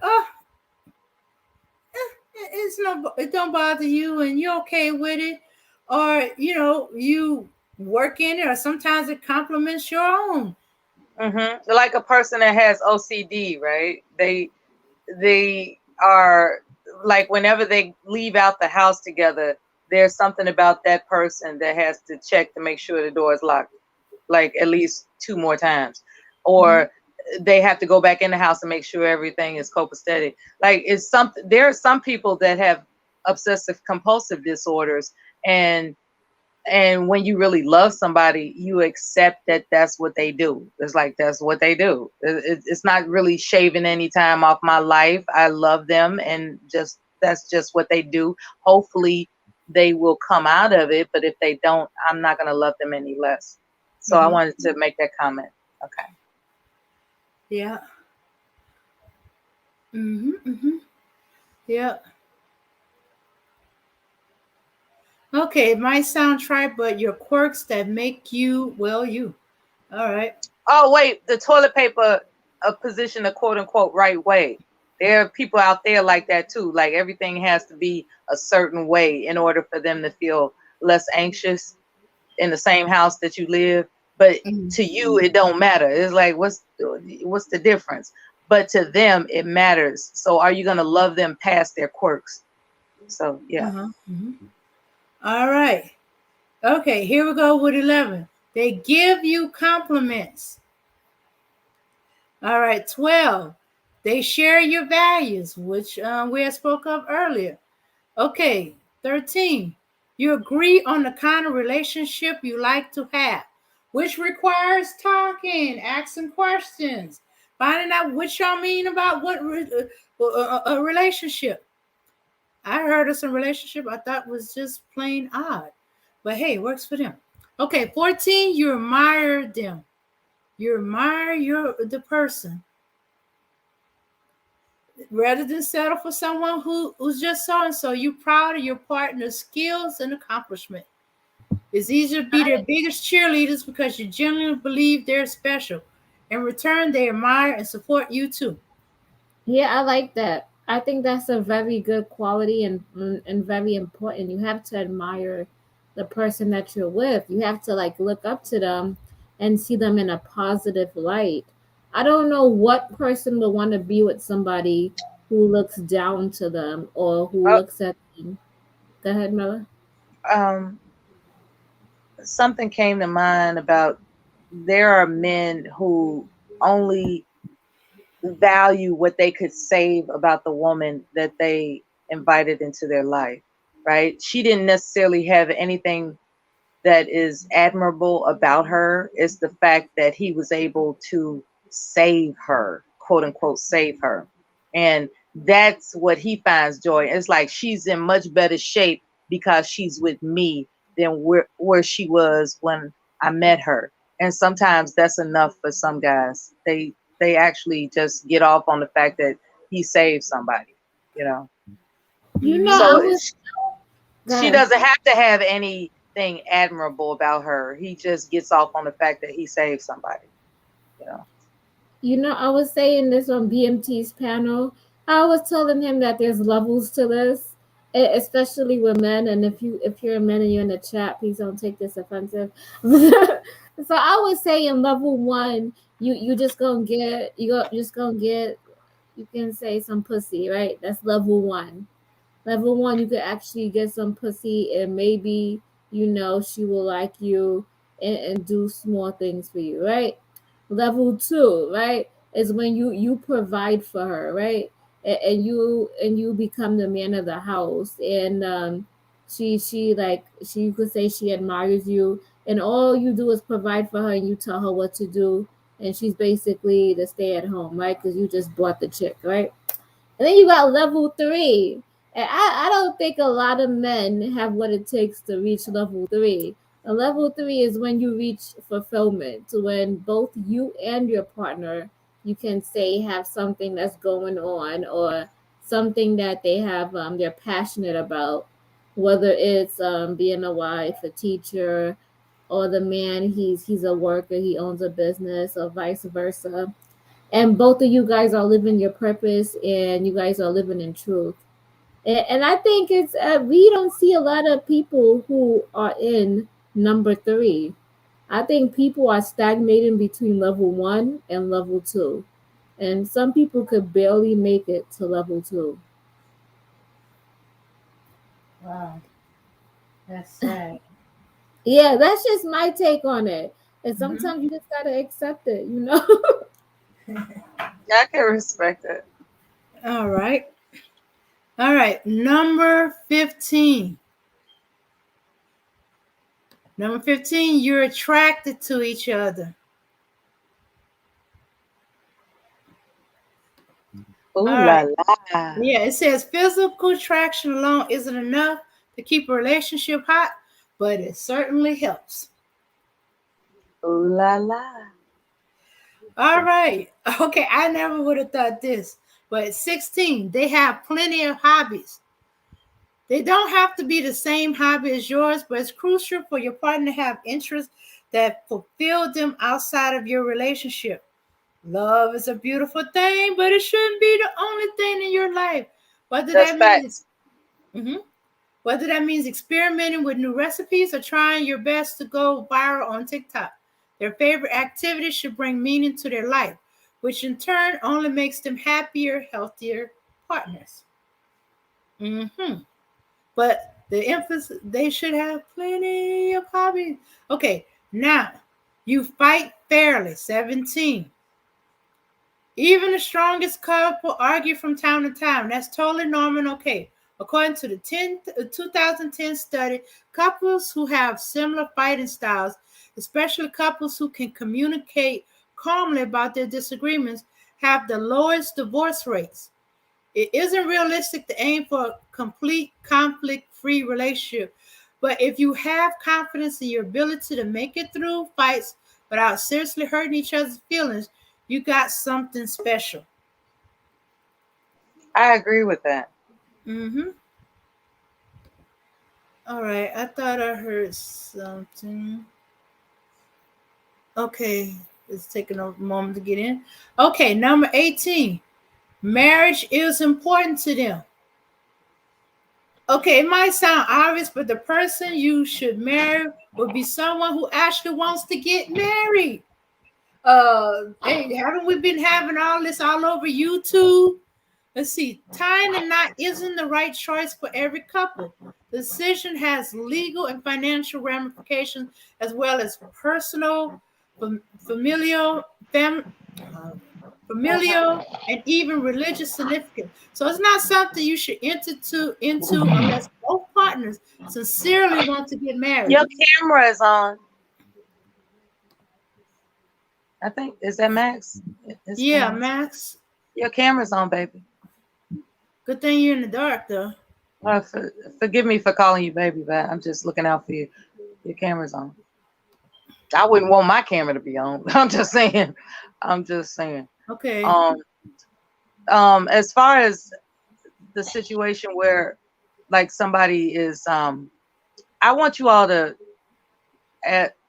like, tell me what you think about this Mm-hmm. scenario. There's this woman that saved a man's life, literally in a Mm-hmm. gun fight. She prevented somebody from blowing a guy's head off, right? So he feels indebted to her in some way, but she's in bad shape, like she's financially um, constrained Uh-huh. severely, like at the poverty level, if not below. And he's also in between blessings. So what she does is she does whatever it is she has to do to make sure she can eat and supply herself with what she needs. But she also converses with him about, wouldn't it be nice if we could just live out our dreams together? But I guess that's not going to happen because we're both broke. So then it just so happens he comes across what's called a blessing, a financial blessing, where they really don't have to want for anything like they did before. Is it you all's opinion that she never loved him unless he was able to do something for her? Because I'm looking at Remy Norris. This is what inspired me to share the story that I'm aware of, because it would appear that she loved him enough to prevent him from being killed, but that doesn't mean that she wants to commit her life to him. Like, he kept pleading and begging, and her whole stance was like, why should I be with you when we just gonna be broke together? And then when he came into some money, all of a sudden it's like, yeah, okay, I'll go to Vegas and we'll get married. So it seems to me that she wasn't going to commit to his desire to fulfill his want for her until she was in a position where he could do something for her. And that guilt just laid on his heart. Like, she saved my life. That's the woman for me because she saved my life. It's like, but the woman that you don't want you. You could have been anybody. Like, maybe that's just her character. Maybe you could have been somebody else, and she just saw that was a wrong thing happening in front of her face, so she intervened, which means you could have been anybody. It doesn't mean that just because it was you. You know what I'm saying? And that's something that always just lingered in my mind. Like, does she But really find him special because he happened to be the one whose life she saved in a haphazard situation? Or she was just like, look, I'm not getting ready to, run away pretending like we're going to be happily ever after if you can't do nothing for me. And so he was just obsessed with proving himself to her, to the point where he eventually came up on some money, and she was like, okay, now you can do something for me. We can get married, And I don't think that she actually loves him. I think that he was just the person in the situation of what she would have done for anybody anyway. okay, That's what I okay. That's interesting, but you said something that's interesting to me. Okay, they knew each other before the incident where she saved his life. They knew each other, but they weren't into it. Yeah, they were just Okay. somebody that didn't have a conflict. But then after she saved his life, she became something, like more than that. What he didn't Oh, consider is that he could have been anybody. hmm. That's just her But character. yeah, yeah, but he all of a sudden wants to marry her because she saved his life. So He wants to marry does her he because genuinely want to marry her, or because she saved his life, he wanted to marry her? it sounds political. Exactly. That's what I told him. I said, that sounds political. It sounds like you're obligating yourself without considering that it was your fate to survive. It was your fate to survive that threat against your life, and she was the one that was in play to do it. And likewise, on the shoe on the other foot, it's not so much that she is special beyond women outside of saving your life in a situation that anybody could have been in. It's just her character to not let anybody die in front of her, and she was able to intervene. You know what I'm saying? Like, if I pull a child from out of traffic, I don't expect that child to say, you saved my life, I'm forever indebted to you. It's like, no, I just happen to be the type of person that don't want to see a child get hit by a car, so I'm just gonna snatch you out the street, and say, and prevent that from happening. That's just who I am. you know it could have been any child, but because it was this particular child that wants to find themselves obligated to me, that is that's a sensitive emotional hiccup that I was wondering if someday Right. somebody could not now on this panel, but someday I want somebody to explain that scenario to me. Like, just because you deem that you're obligated to somebody when you really could have been anybody, is it fair for you to fool yourself into thinking that they love you because they saved your life? You know, I Right. don't know. That's why I asked if they had a relationship before that, because I'm thinking, why would he think, They were cordial acquaintances in the neighborhood. They were cordial acquaintances in a gang infested neighborhood. Um, and the scenario came up where he was about to get shot in the head, and she intervened, and she intervened because she just couldn't stand the thought of somebody she grew up with being shot in front of her, as opposed to it being him, you know. Should he? Yeah, he should have just. If you want to be obligated, just give her some of whatever money he got. And be Right, like, because the I entire want to time show while appreciation. yeah, the entire time he's pleading his undying love for her, she's looking at him like, You what that's done lost supposed to your mean?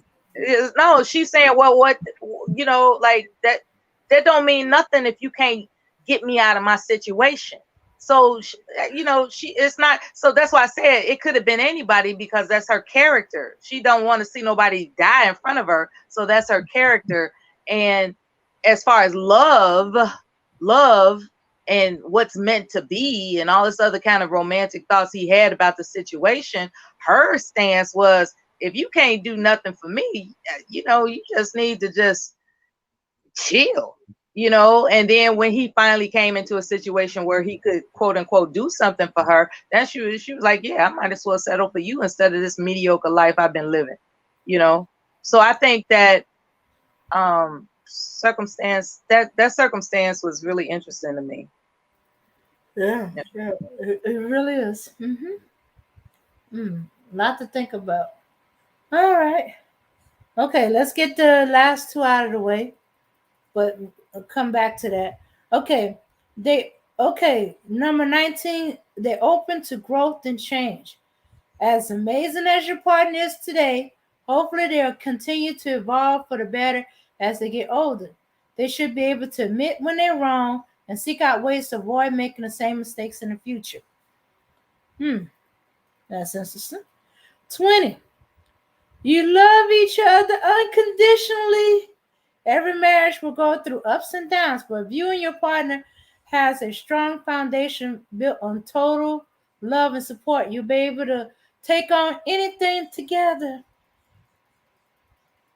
And so those are the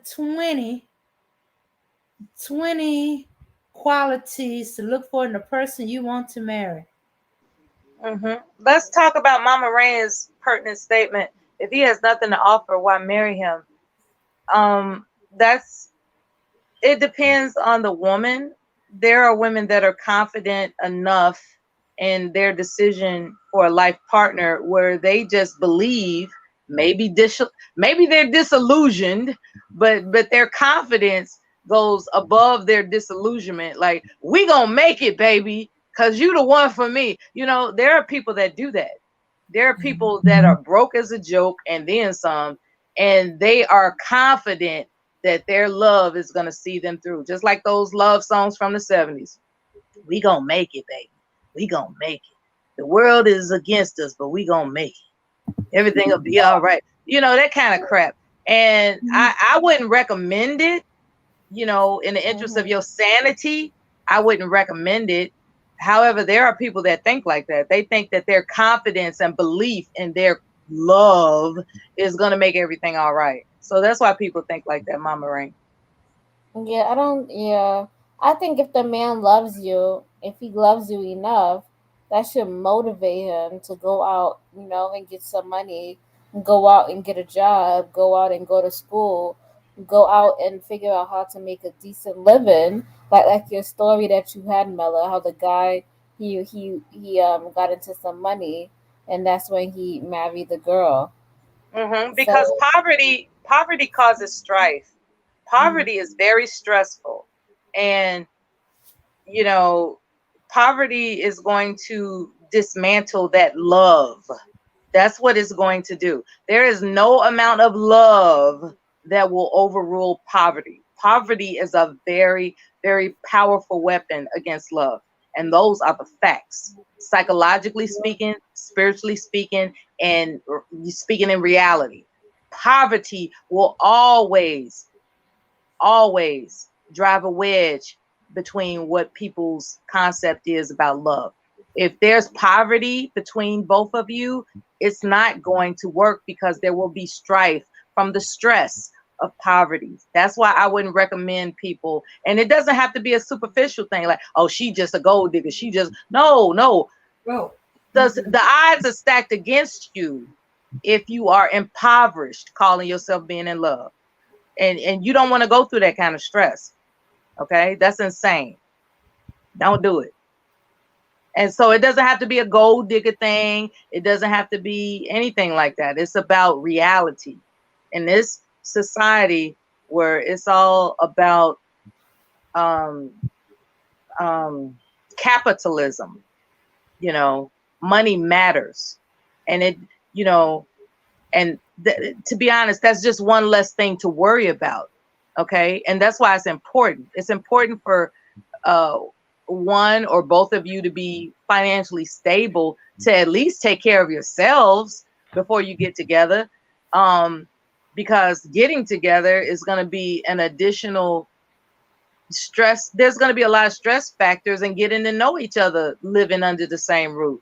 So there's that stress. Do you really want to add on the stress of, like, I don't know what we going to eat today because we ain't got 5 cents to rub together? The poverty is not the business, man. Now, I know people during the Great Depression, somehow they made it through or whatever, talking about it was rough, but you got to keep in mind they were resourceful and innovative when it came to planting their own vegetables or hustling or whatever.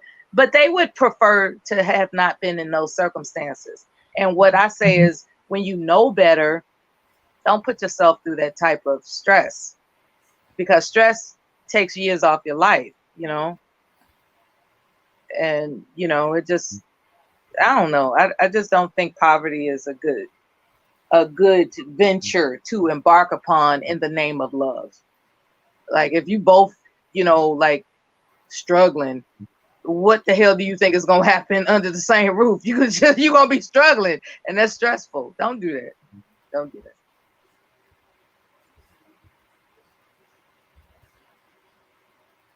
Now, I don't know about the whole 50-50 thing. Now, I know a lot of people, they question whether or not a man is supposed to be the sole provider.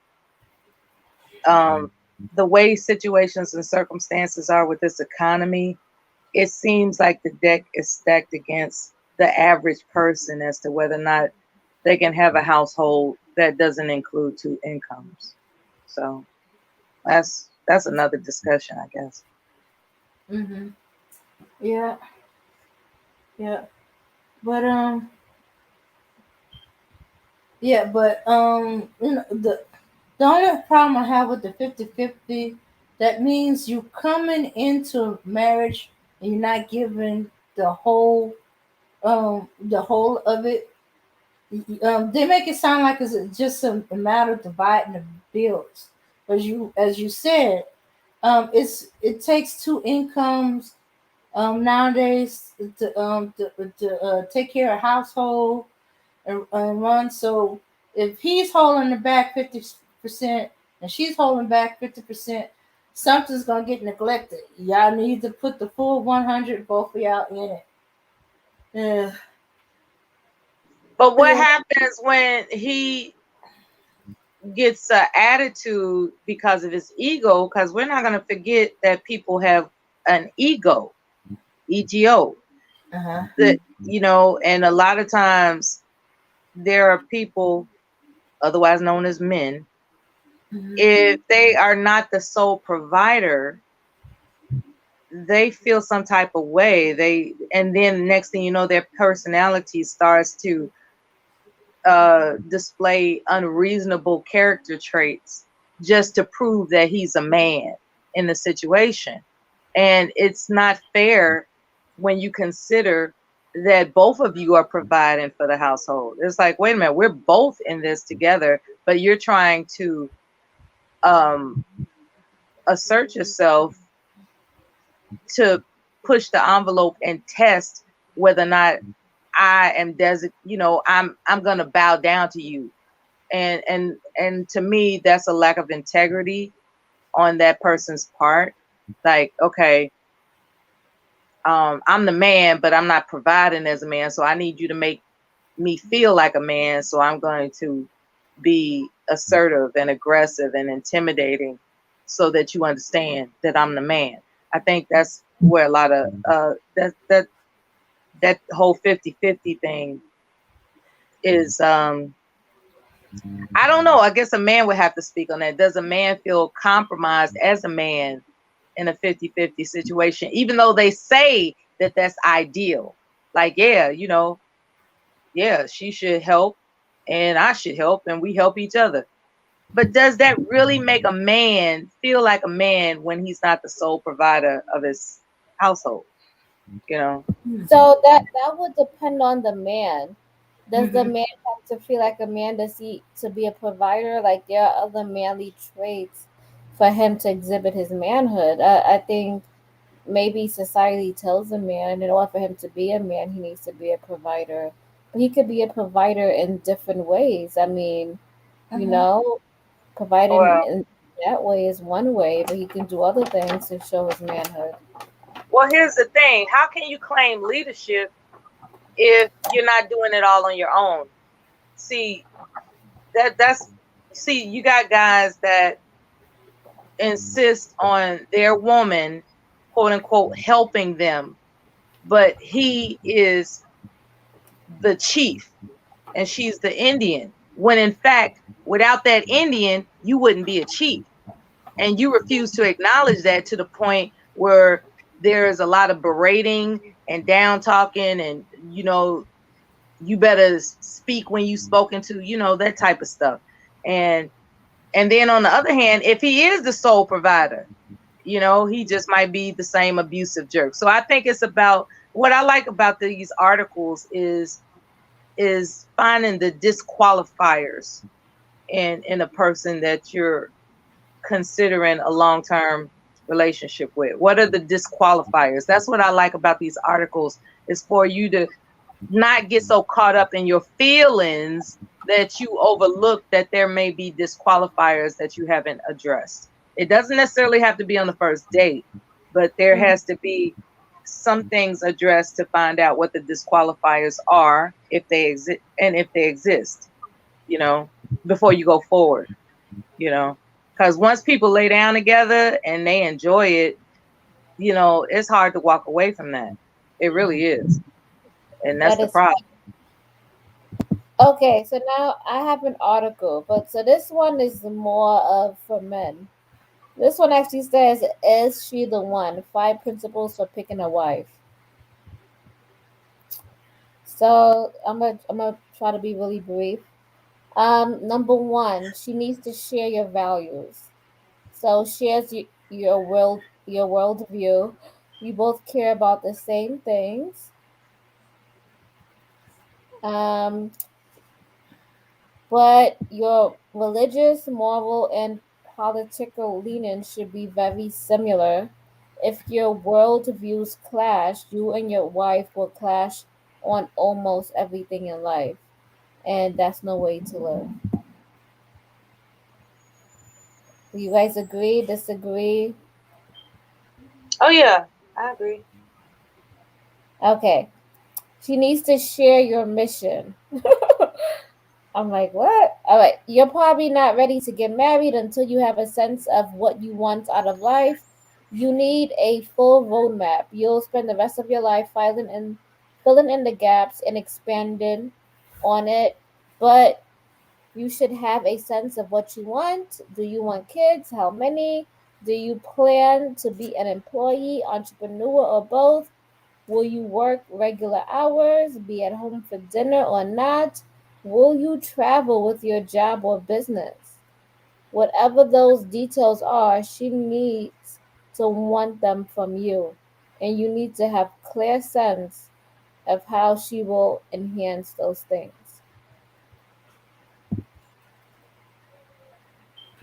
What do you guys think?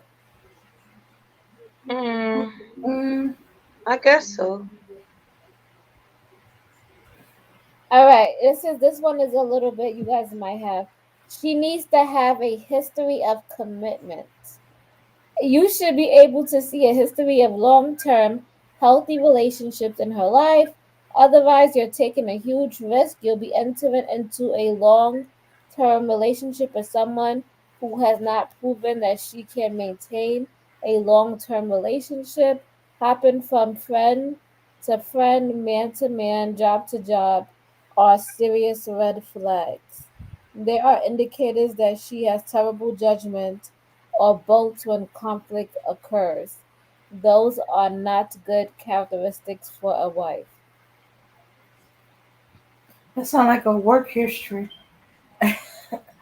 um, Yeah, I kind of did like that, but then this shit call out some stuff. I'm like, yeah, I feel kind of entangled with this one. yeah, Like, yeah, and and the way these well, guys wants to go after these young women, who probably never had a relationship. So how you gonna know? Shoot, some of them probably hadn't even had a job yet. You know, because but you they know just. what? If you take the shoe and you put on the other foot, right? And if the man hop from every single relationship, you could say a lot about him too. Don't you guys think so? Oh yeah. Hmm.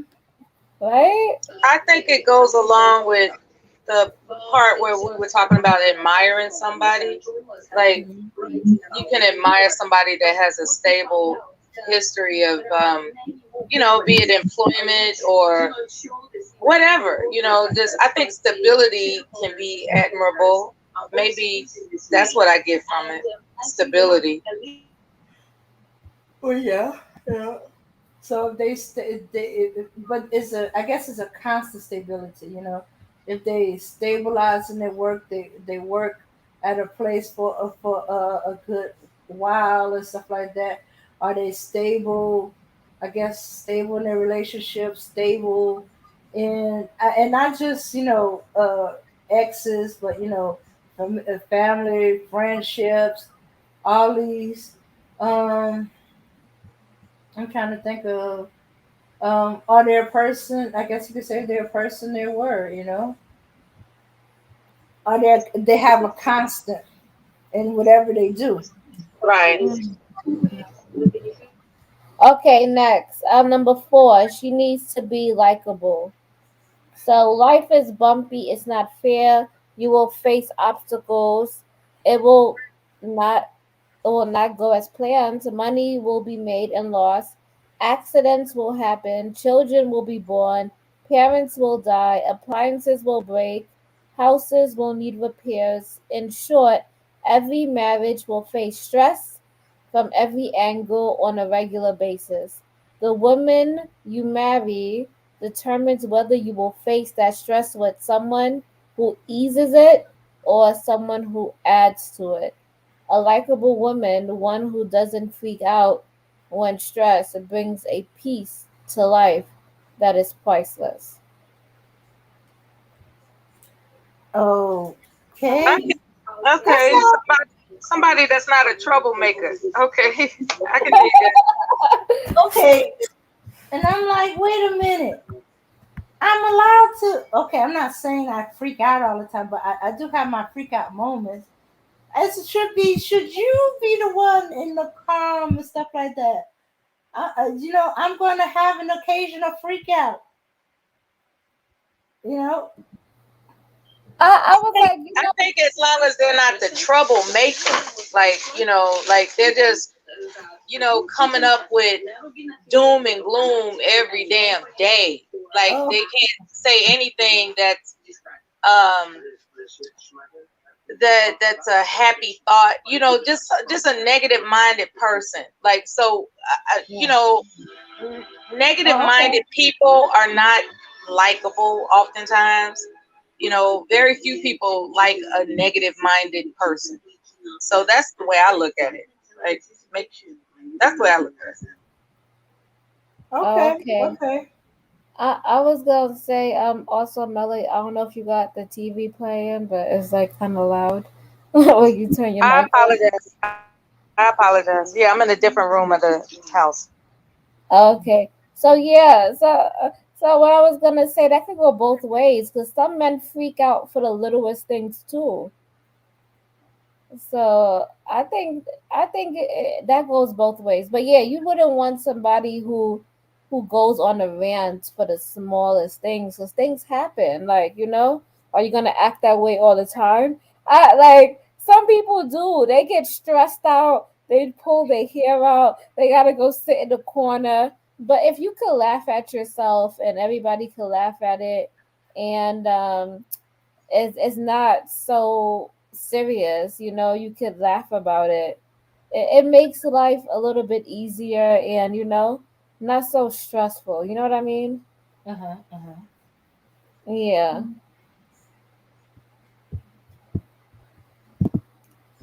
Okay, next one is this one. I know men, they harp on this all the time. Like, they don't even care about love if they don't have this. Uh-huh. She needs to respect you. This may be the most important quality on the list. A man's greatest emotional need is to be respected. We want to be liked, we want to be loved, but we need to be respected. And it's hard to overstate the impact your wife has on this. She has the ability to make you feel like you're an incompetent loser, or she can make you feel 10 feet tall and bulletproof. If you find the one who makes you feel like you can conquer the world, you probably need a good reason not to wife her up. Okay. What do you Yes, guys think? yes. Yes, that's very important to them. Sure, I think it's even more so important than the other the dreaded S word. Submit. If she respects him, then I don't think he worries so much about that submit word. I think they associate submission with respect for some weird reason. But yeah, respect is very, very important to them. Yes, Yeah. respect is number one, I would say. All right, and then also on this article, he gives us two ways to evaluate a woman, right? So to evaluate a woman, you pay attention to what she does, not what she says. When emotions are running high, we're tempted to say whatever we think we that will get us to what we want. That doesn't mean that she will lie to you essentially, although she might. It does mean that she may simply tell you what you want to hear. So pay more attention to her actions than her words. If her actions don't show you that she shares your worldview, that she can hold a relationship, that she's likable and she respects you, I would pass on her. There are plenty of fantastic women out there. All right, what do you guys think? Okay. All right now. All right. I would say that okay, so he wants the truth, right? Uh In a scenario. He wants the truth. And he's absolutely failing miserably, right? Just say he's in a softball game competition with his boys. Like, huh. they all have this softball team and they lost the game. And it's not your job to win the game. Whoa. You did the best you could, baby. You Nella, you dropped off. Oh, You you dropping bugging. off again. that's really not the time to be lying to him like that. You know what I'm saying? It's like No. you just Uh-oh. She fell Okay. completely away this time. It never fails. Whenever we get to a good part, we start boring and then drop off. I be thinking it's a Yeah. plot. YouTube trying to keep us from hearing the good stuff. No, I think that's good though, that what he said there, go based on what her actions, not what she say. Yeah. Because that's the same thing. Because a lot of men will say something, but then their actions will show something else. Hmm. And then when you call them out on their actions, they get mad. Yeah. Yeah, but I would say yeah, actions play an important role. So yeah, if she's not displaying the actions that you want, I would say yeah, you should leave her. I don't know. but I but I have met some. I'm not saying all, like a good a small portion. I will say just one. I met one man who his world views were fucked up. So I was just so I don't even know. I couldn't get on board with that. But for the most part, I think that his list was like from a male approach, but it wasn't toxic. It was, I feel like it was true masculinity, and I think he gave us a good analysis of what kind of what men want. What you think? Um, yeah, some of it, I was, looking at a little suspect, but All but right. then again, we are women. I wish one of the guys will hop up and go, okay, yeah, I agree with the guy. No, I disagree with the guy, and why? All right, and this guy has been married for 25 years to his wife. Hmm. Yeah, Yeah. they've been married for 25, well, 23 years. Yeah. And they got married super young. He's been with her forever. And then okay. So he has one more. Get input from your friends. So I think women should do this too. She's not the only one who will be experiencing some serious emotions during this period. You will too. So your judgment will be clouded. You will see nothing but her physical beauty. You will only think about how she makes you feel when she's around. You'll be tempted to ignore red flags or rationalize them away. But your friends can see her without clouded judgment. They can give you honest feedback with what they see. They could be very wise. It will be very wise to listen to them. That doesn't mean that they will be right. It means you should give serious considerations to what they say. Ultimately, it's your life, so you have to make the decision you think is best. But you will make a better decision after hearing some input that is not clouded by emotion. If you don't have friends you trust to give you input on these kind of things, you probably need to start there before getting married. Here are some, okay, he has some resources. Picking a wife will never be simple, but having good friends significantly increases your chances of success. All Uh-huh. right, what do you guys think? Mm, okay. Remy says, sound like all these articles is from a subjective POV, uh, point of view. Well, yeah, yeah, because they can't go into any depth because each guy has his own criteria, for what he's looking for in a wife. It just covers some baselines, of it.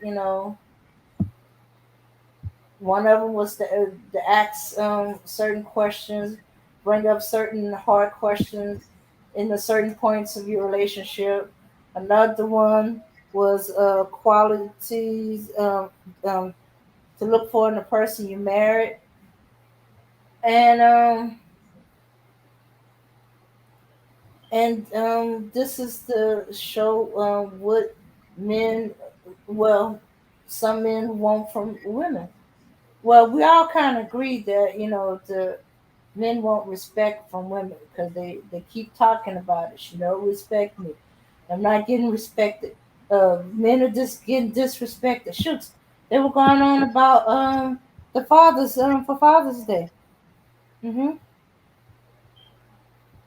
Yep. So respect, especially from your wife, is ultimate important. Hmm. I think that his thing about having friends is a very important because even women we get clouded judgment. So sometimes, especially especially if you slept with the person or if the person is love bombing you, you probably would not really know the person for them because you can't really see the red flags because you're so in love with the person, or all you can say, or you're under the spell, you can say, right? You're under the spell of the person, so you're not really gonna be able to see the clues. And the same thing goes for men and women. So you need your friends. Your friends will be ultimately true and they will be honest. And one of my friends told me that yeah, we know that wasn't gonna work out. We could have been told you that, and they wouldn't tell me. So I would say listen to your friends. Like your friends have good advice. I'm just when, especially when you're dating, at least listen to what they are saying, because they're meeting the person without that clouded judgment. And obviously, you're going to defend them because you're sleeping with them, and he's probably doing a lot of good things for you. But you're not going to see the red flags that are blatantly there. So, yeah, I just wanted to say that. So we got one more article, but I'm gonna be really short with it, and I think Remy is gonna really like this article. I'm not gonna go over the points that we already touched on, but this one is a list of 25. Mm. So, 25 ways to choose a life partner. All right. Number one, it should be for everything in life. Learn to love yourself. Okay. And it says, do not skip this step. How you treat yourself is a billboard showing everyone else how you should be treated. Make sure that message is a good one. All right, so this is probably the hardest step, but if you can get over this hump, you will have plenty of momentum to get through the other two. Learning to love yourself is a two-phase process. First, you need to acknowledge your strengths and your weaknesses. Then, you need to appreciate and love them for what they are. For practicing self love, know that every part of you has value. Relish in what you're good at. Recognize where you can improve. It's all an amazing melting pot of who you are. Here's the key though, you can learn to recognize your greatness and all that is good and bad about you, no one else will. Until you appreciate all that is you and own it, there will always be some subconscious doubt that you give off. It's like a quality relationship repellent of sorts. People will feel that self doubt and not want to partake in that baggage. So, number one thing is to love yourself. Mm-hmm. And I think that's for anything in life, because if you truly love yourself, you will not be exuding doubt, you will not be exuding lack, you will not be exuding a lot of things that you probably, I'm not saying everyone, I'm not trying to call anyone out or say anything like that, but you seem to attract those certain things and those certain experiences in your life. So I would say number one thing is to love yourself. Because if you don't love yourself, then you will be repelling the relationship that you ultimately want. But if you notice, when you get on this journey and you start loving yourself, you start doing the shadow work, a lot of good things start to happen in your life. And you might go through certain changes, things might go up and down. But if you stay the course, you will see the rainbow on the other side. Okay, number two, get real without judgments about your dating patterns.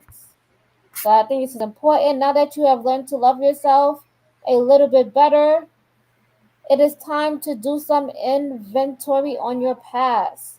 So show yourself some grace. Be kind to your former self. We are all flawed. There's no exceptions. As you look back at the previous serious relationships, you will start to recognize a pattern. You may notice that you picked people that you knew you couldn't trust so that you could have an easy out if they acted shady. So, you probably picked people you know wasn't good for you. You may notice that people you latch onto did not have a lot going on in their lives. That's important red flag. Maybe you want to feel superior. Or maybe you wanted to be the center of their world. Can I get an amen? We need to highlight this. I need to say this again for the people in the back. Right? You may notice that the people you latch onto did not have a lot going on in their lives, Mm-hmm. and maybe you wanted to feel superior, or maybe you wanted to be the center of their world. There you go. You can't be the center of somebody's world. Somebody needs to have their own passions and things going on in their life in order for it to be healthy. Mm-hmm. Be unapologetically you. This goes into self love and needs to be said. This step is the most fun because it is the ultimate filter. You are going to weed out people that aren't a good fit for you and draw in those that are perfect for you. It might rub people the wrong way, but if it does, let them go. Once you have done the work to love yourself a little more and recognize your mishaps of the past, you can step into shoes you were meant to walk into all along. You will exude confidence and be a magnet to quality people that will appreciate every morsel for your being. Will it feel uncomfortable at first? Absolutely. But there will be beauty here than anything you have ever experienced in the past. As you have stumbled from person to person, this will be a sign to the world that you're ready for whoever can handle you. That person will show up, I promise. And then it says, look for someone who makes you laugh. Yeah, yeah. Learn from your experience. Of course, we all have experiences. Opposites attract. Yes, we all know that. Ensure you have common basics. We spoke on that. All right. Don't settle for less. All right. Do not settle. Here we go. There could be times when you feel desperate about how to choose a life partner for yourself. You will want to adjust, compromise, settle for less than what you once wanted. However, we suggest that you wait. It is because settling for less will not give you a feeling of fulfillment either in the short term or long term. Check out these, and then it says signs, and it has a video, but we're not gonna go into that. Okay, this is an interesting one. It says Mm-hmm. find someone who is first a good human. Okay. I guess we gotta say that now. Now you gotta find people who are good humans. As we see some people who are who are on YouTube and you will question if they have any humanity in them. All right, at one point you will feel seeing a person that you have found your suitable partner because they shower you with love, gifts, compliments, but that is not all. You must look for. As you move ahead with each other, love will take a back seat and you will both be exposed to each other as a person, who you are from the inside. So always choose a good human over someone who is a competent to express their love better. That is true because some people don't know how to express love, or some people don't know how to talk to people or do certain things. And I guess number nine wouldn't be a statement if it wasn't true. What do you think, Dame? Dame, Yeah. what do you think about somebody who said find someone who is first a good human? I think it's good to um find someone to have a good sense of humor. Y'all can laugh, cheer each other up. Sometimes you need to find the funny. Eh, No, it says a good human.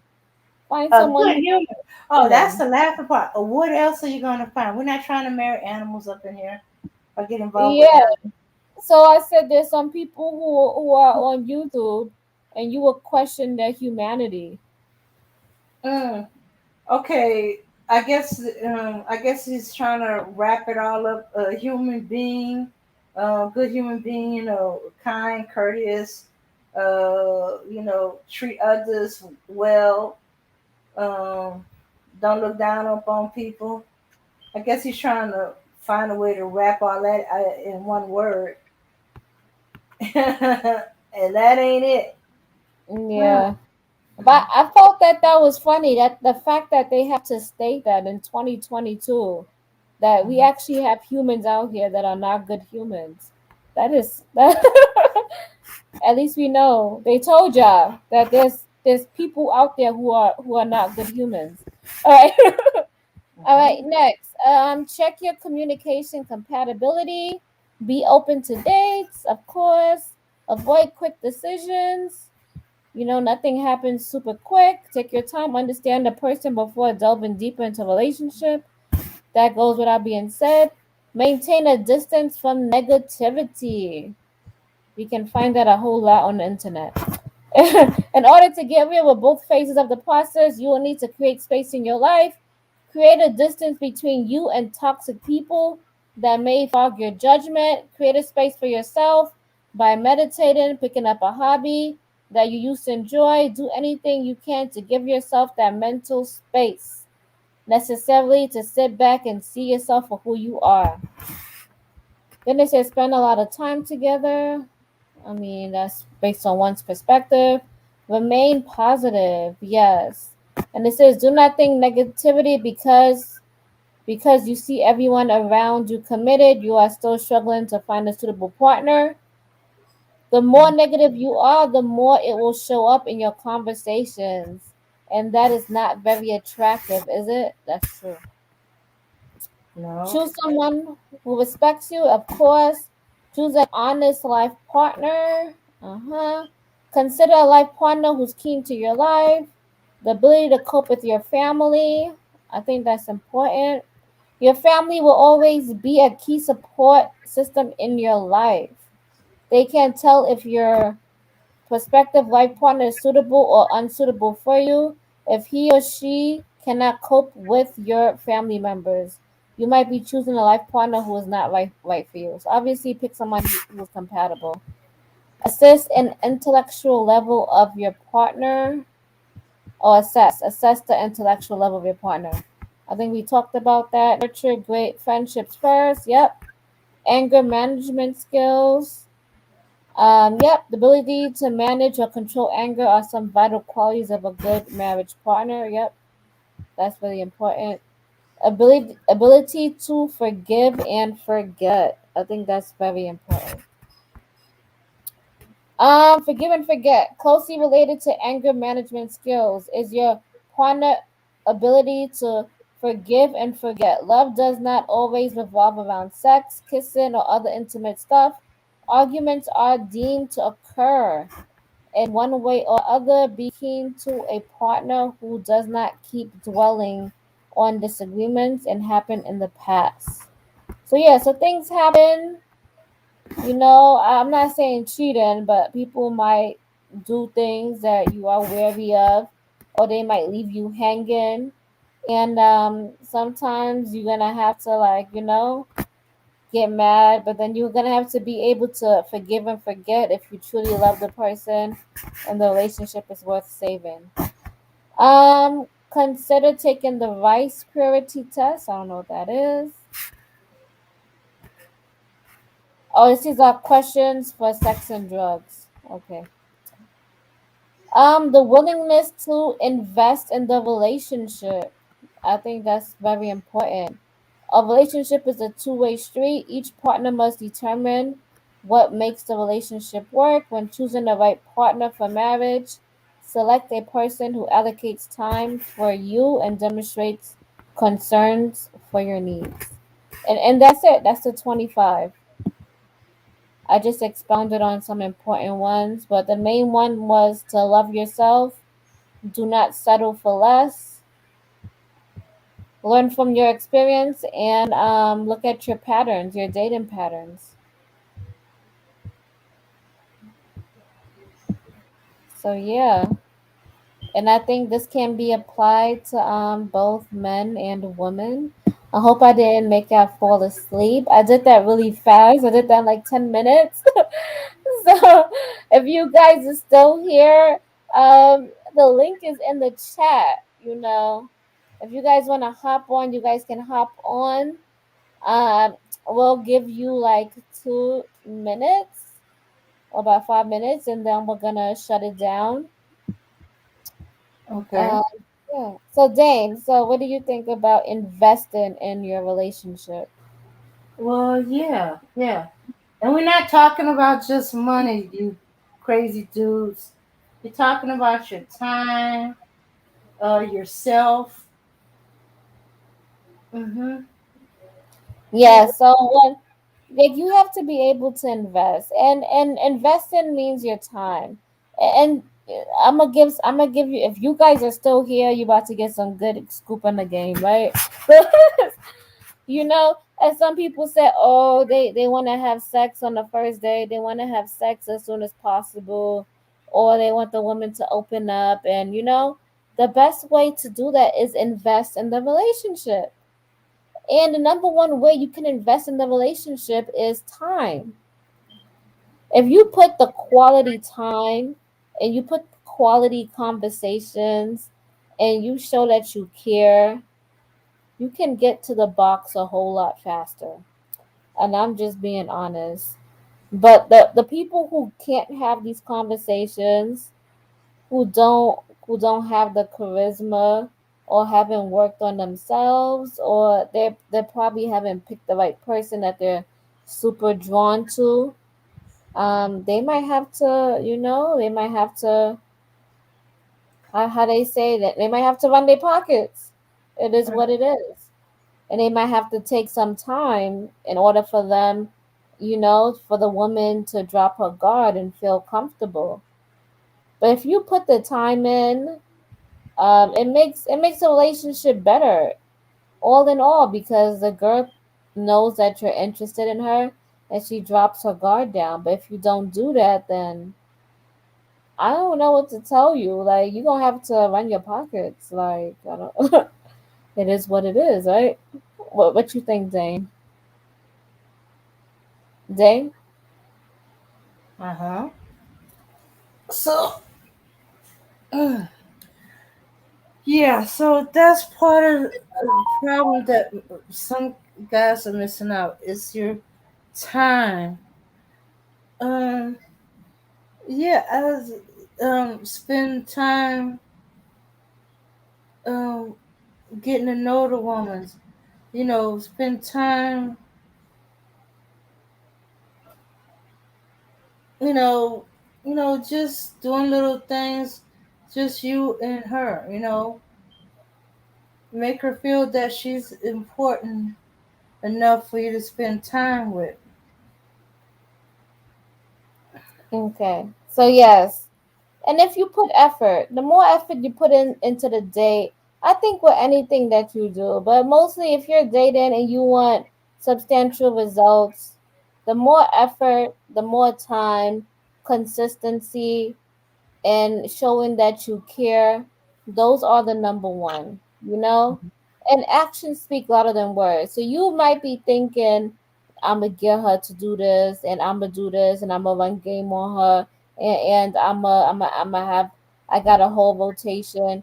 Um, if you have that, and that's your hidden agenda, the woman can pick up on that, because you won't be as romantic, you won't show as much effort, you won't do as much, because you have all these other people that you're going to do it for. So the little energy that you try to put into this date is going to come off as nothing, because your soul, your intuition, your mind, and your body is not into the date, because you're focused on 10 different things, and you're not truly focused on this date and trying to get to know her. And people pick up on that energy, and you wonder why you get ghosted and nobody takes you serious. There you go. You give off that energy, because that's what you are, and that's what you are basically projecting And that's what people are feeling. That's what people are getting from you. So yeah, there you go. There go another note for you. So as much game as these guys be online and they trying to do and trying to get, it doesn't matter how much game you have. It doesn't matter what your hidden agenda is. Because once you go out and you go on these dates and you talk to these women, the energy that you give off and the way you say things, people are going to figure you out. So there's no way on beating the system. There's no way on beating the spirit. There's no way on beating the soul. You will get figured out. Mm-hmm.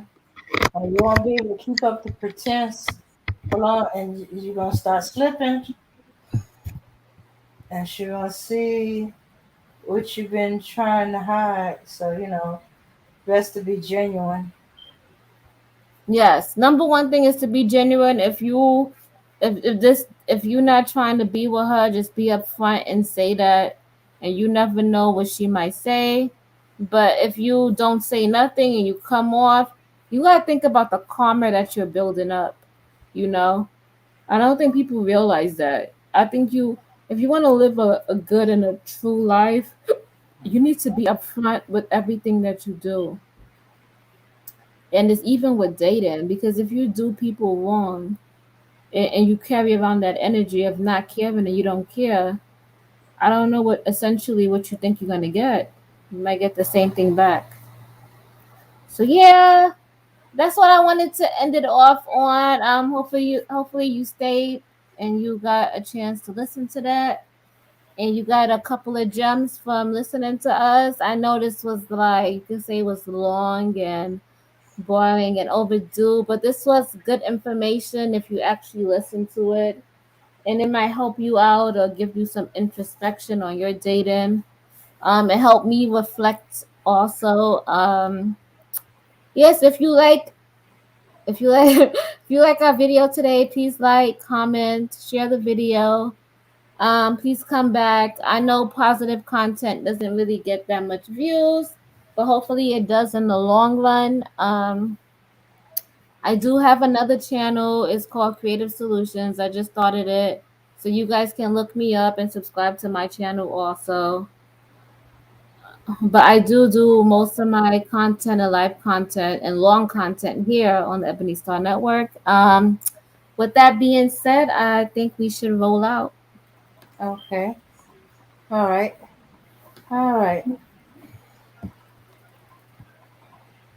Okay. And here we go.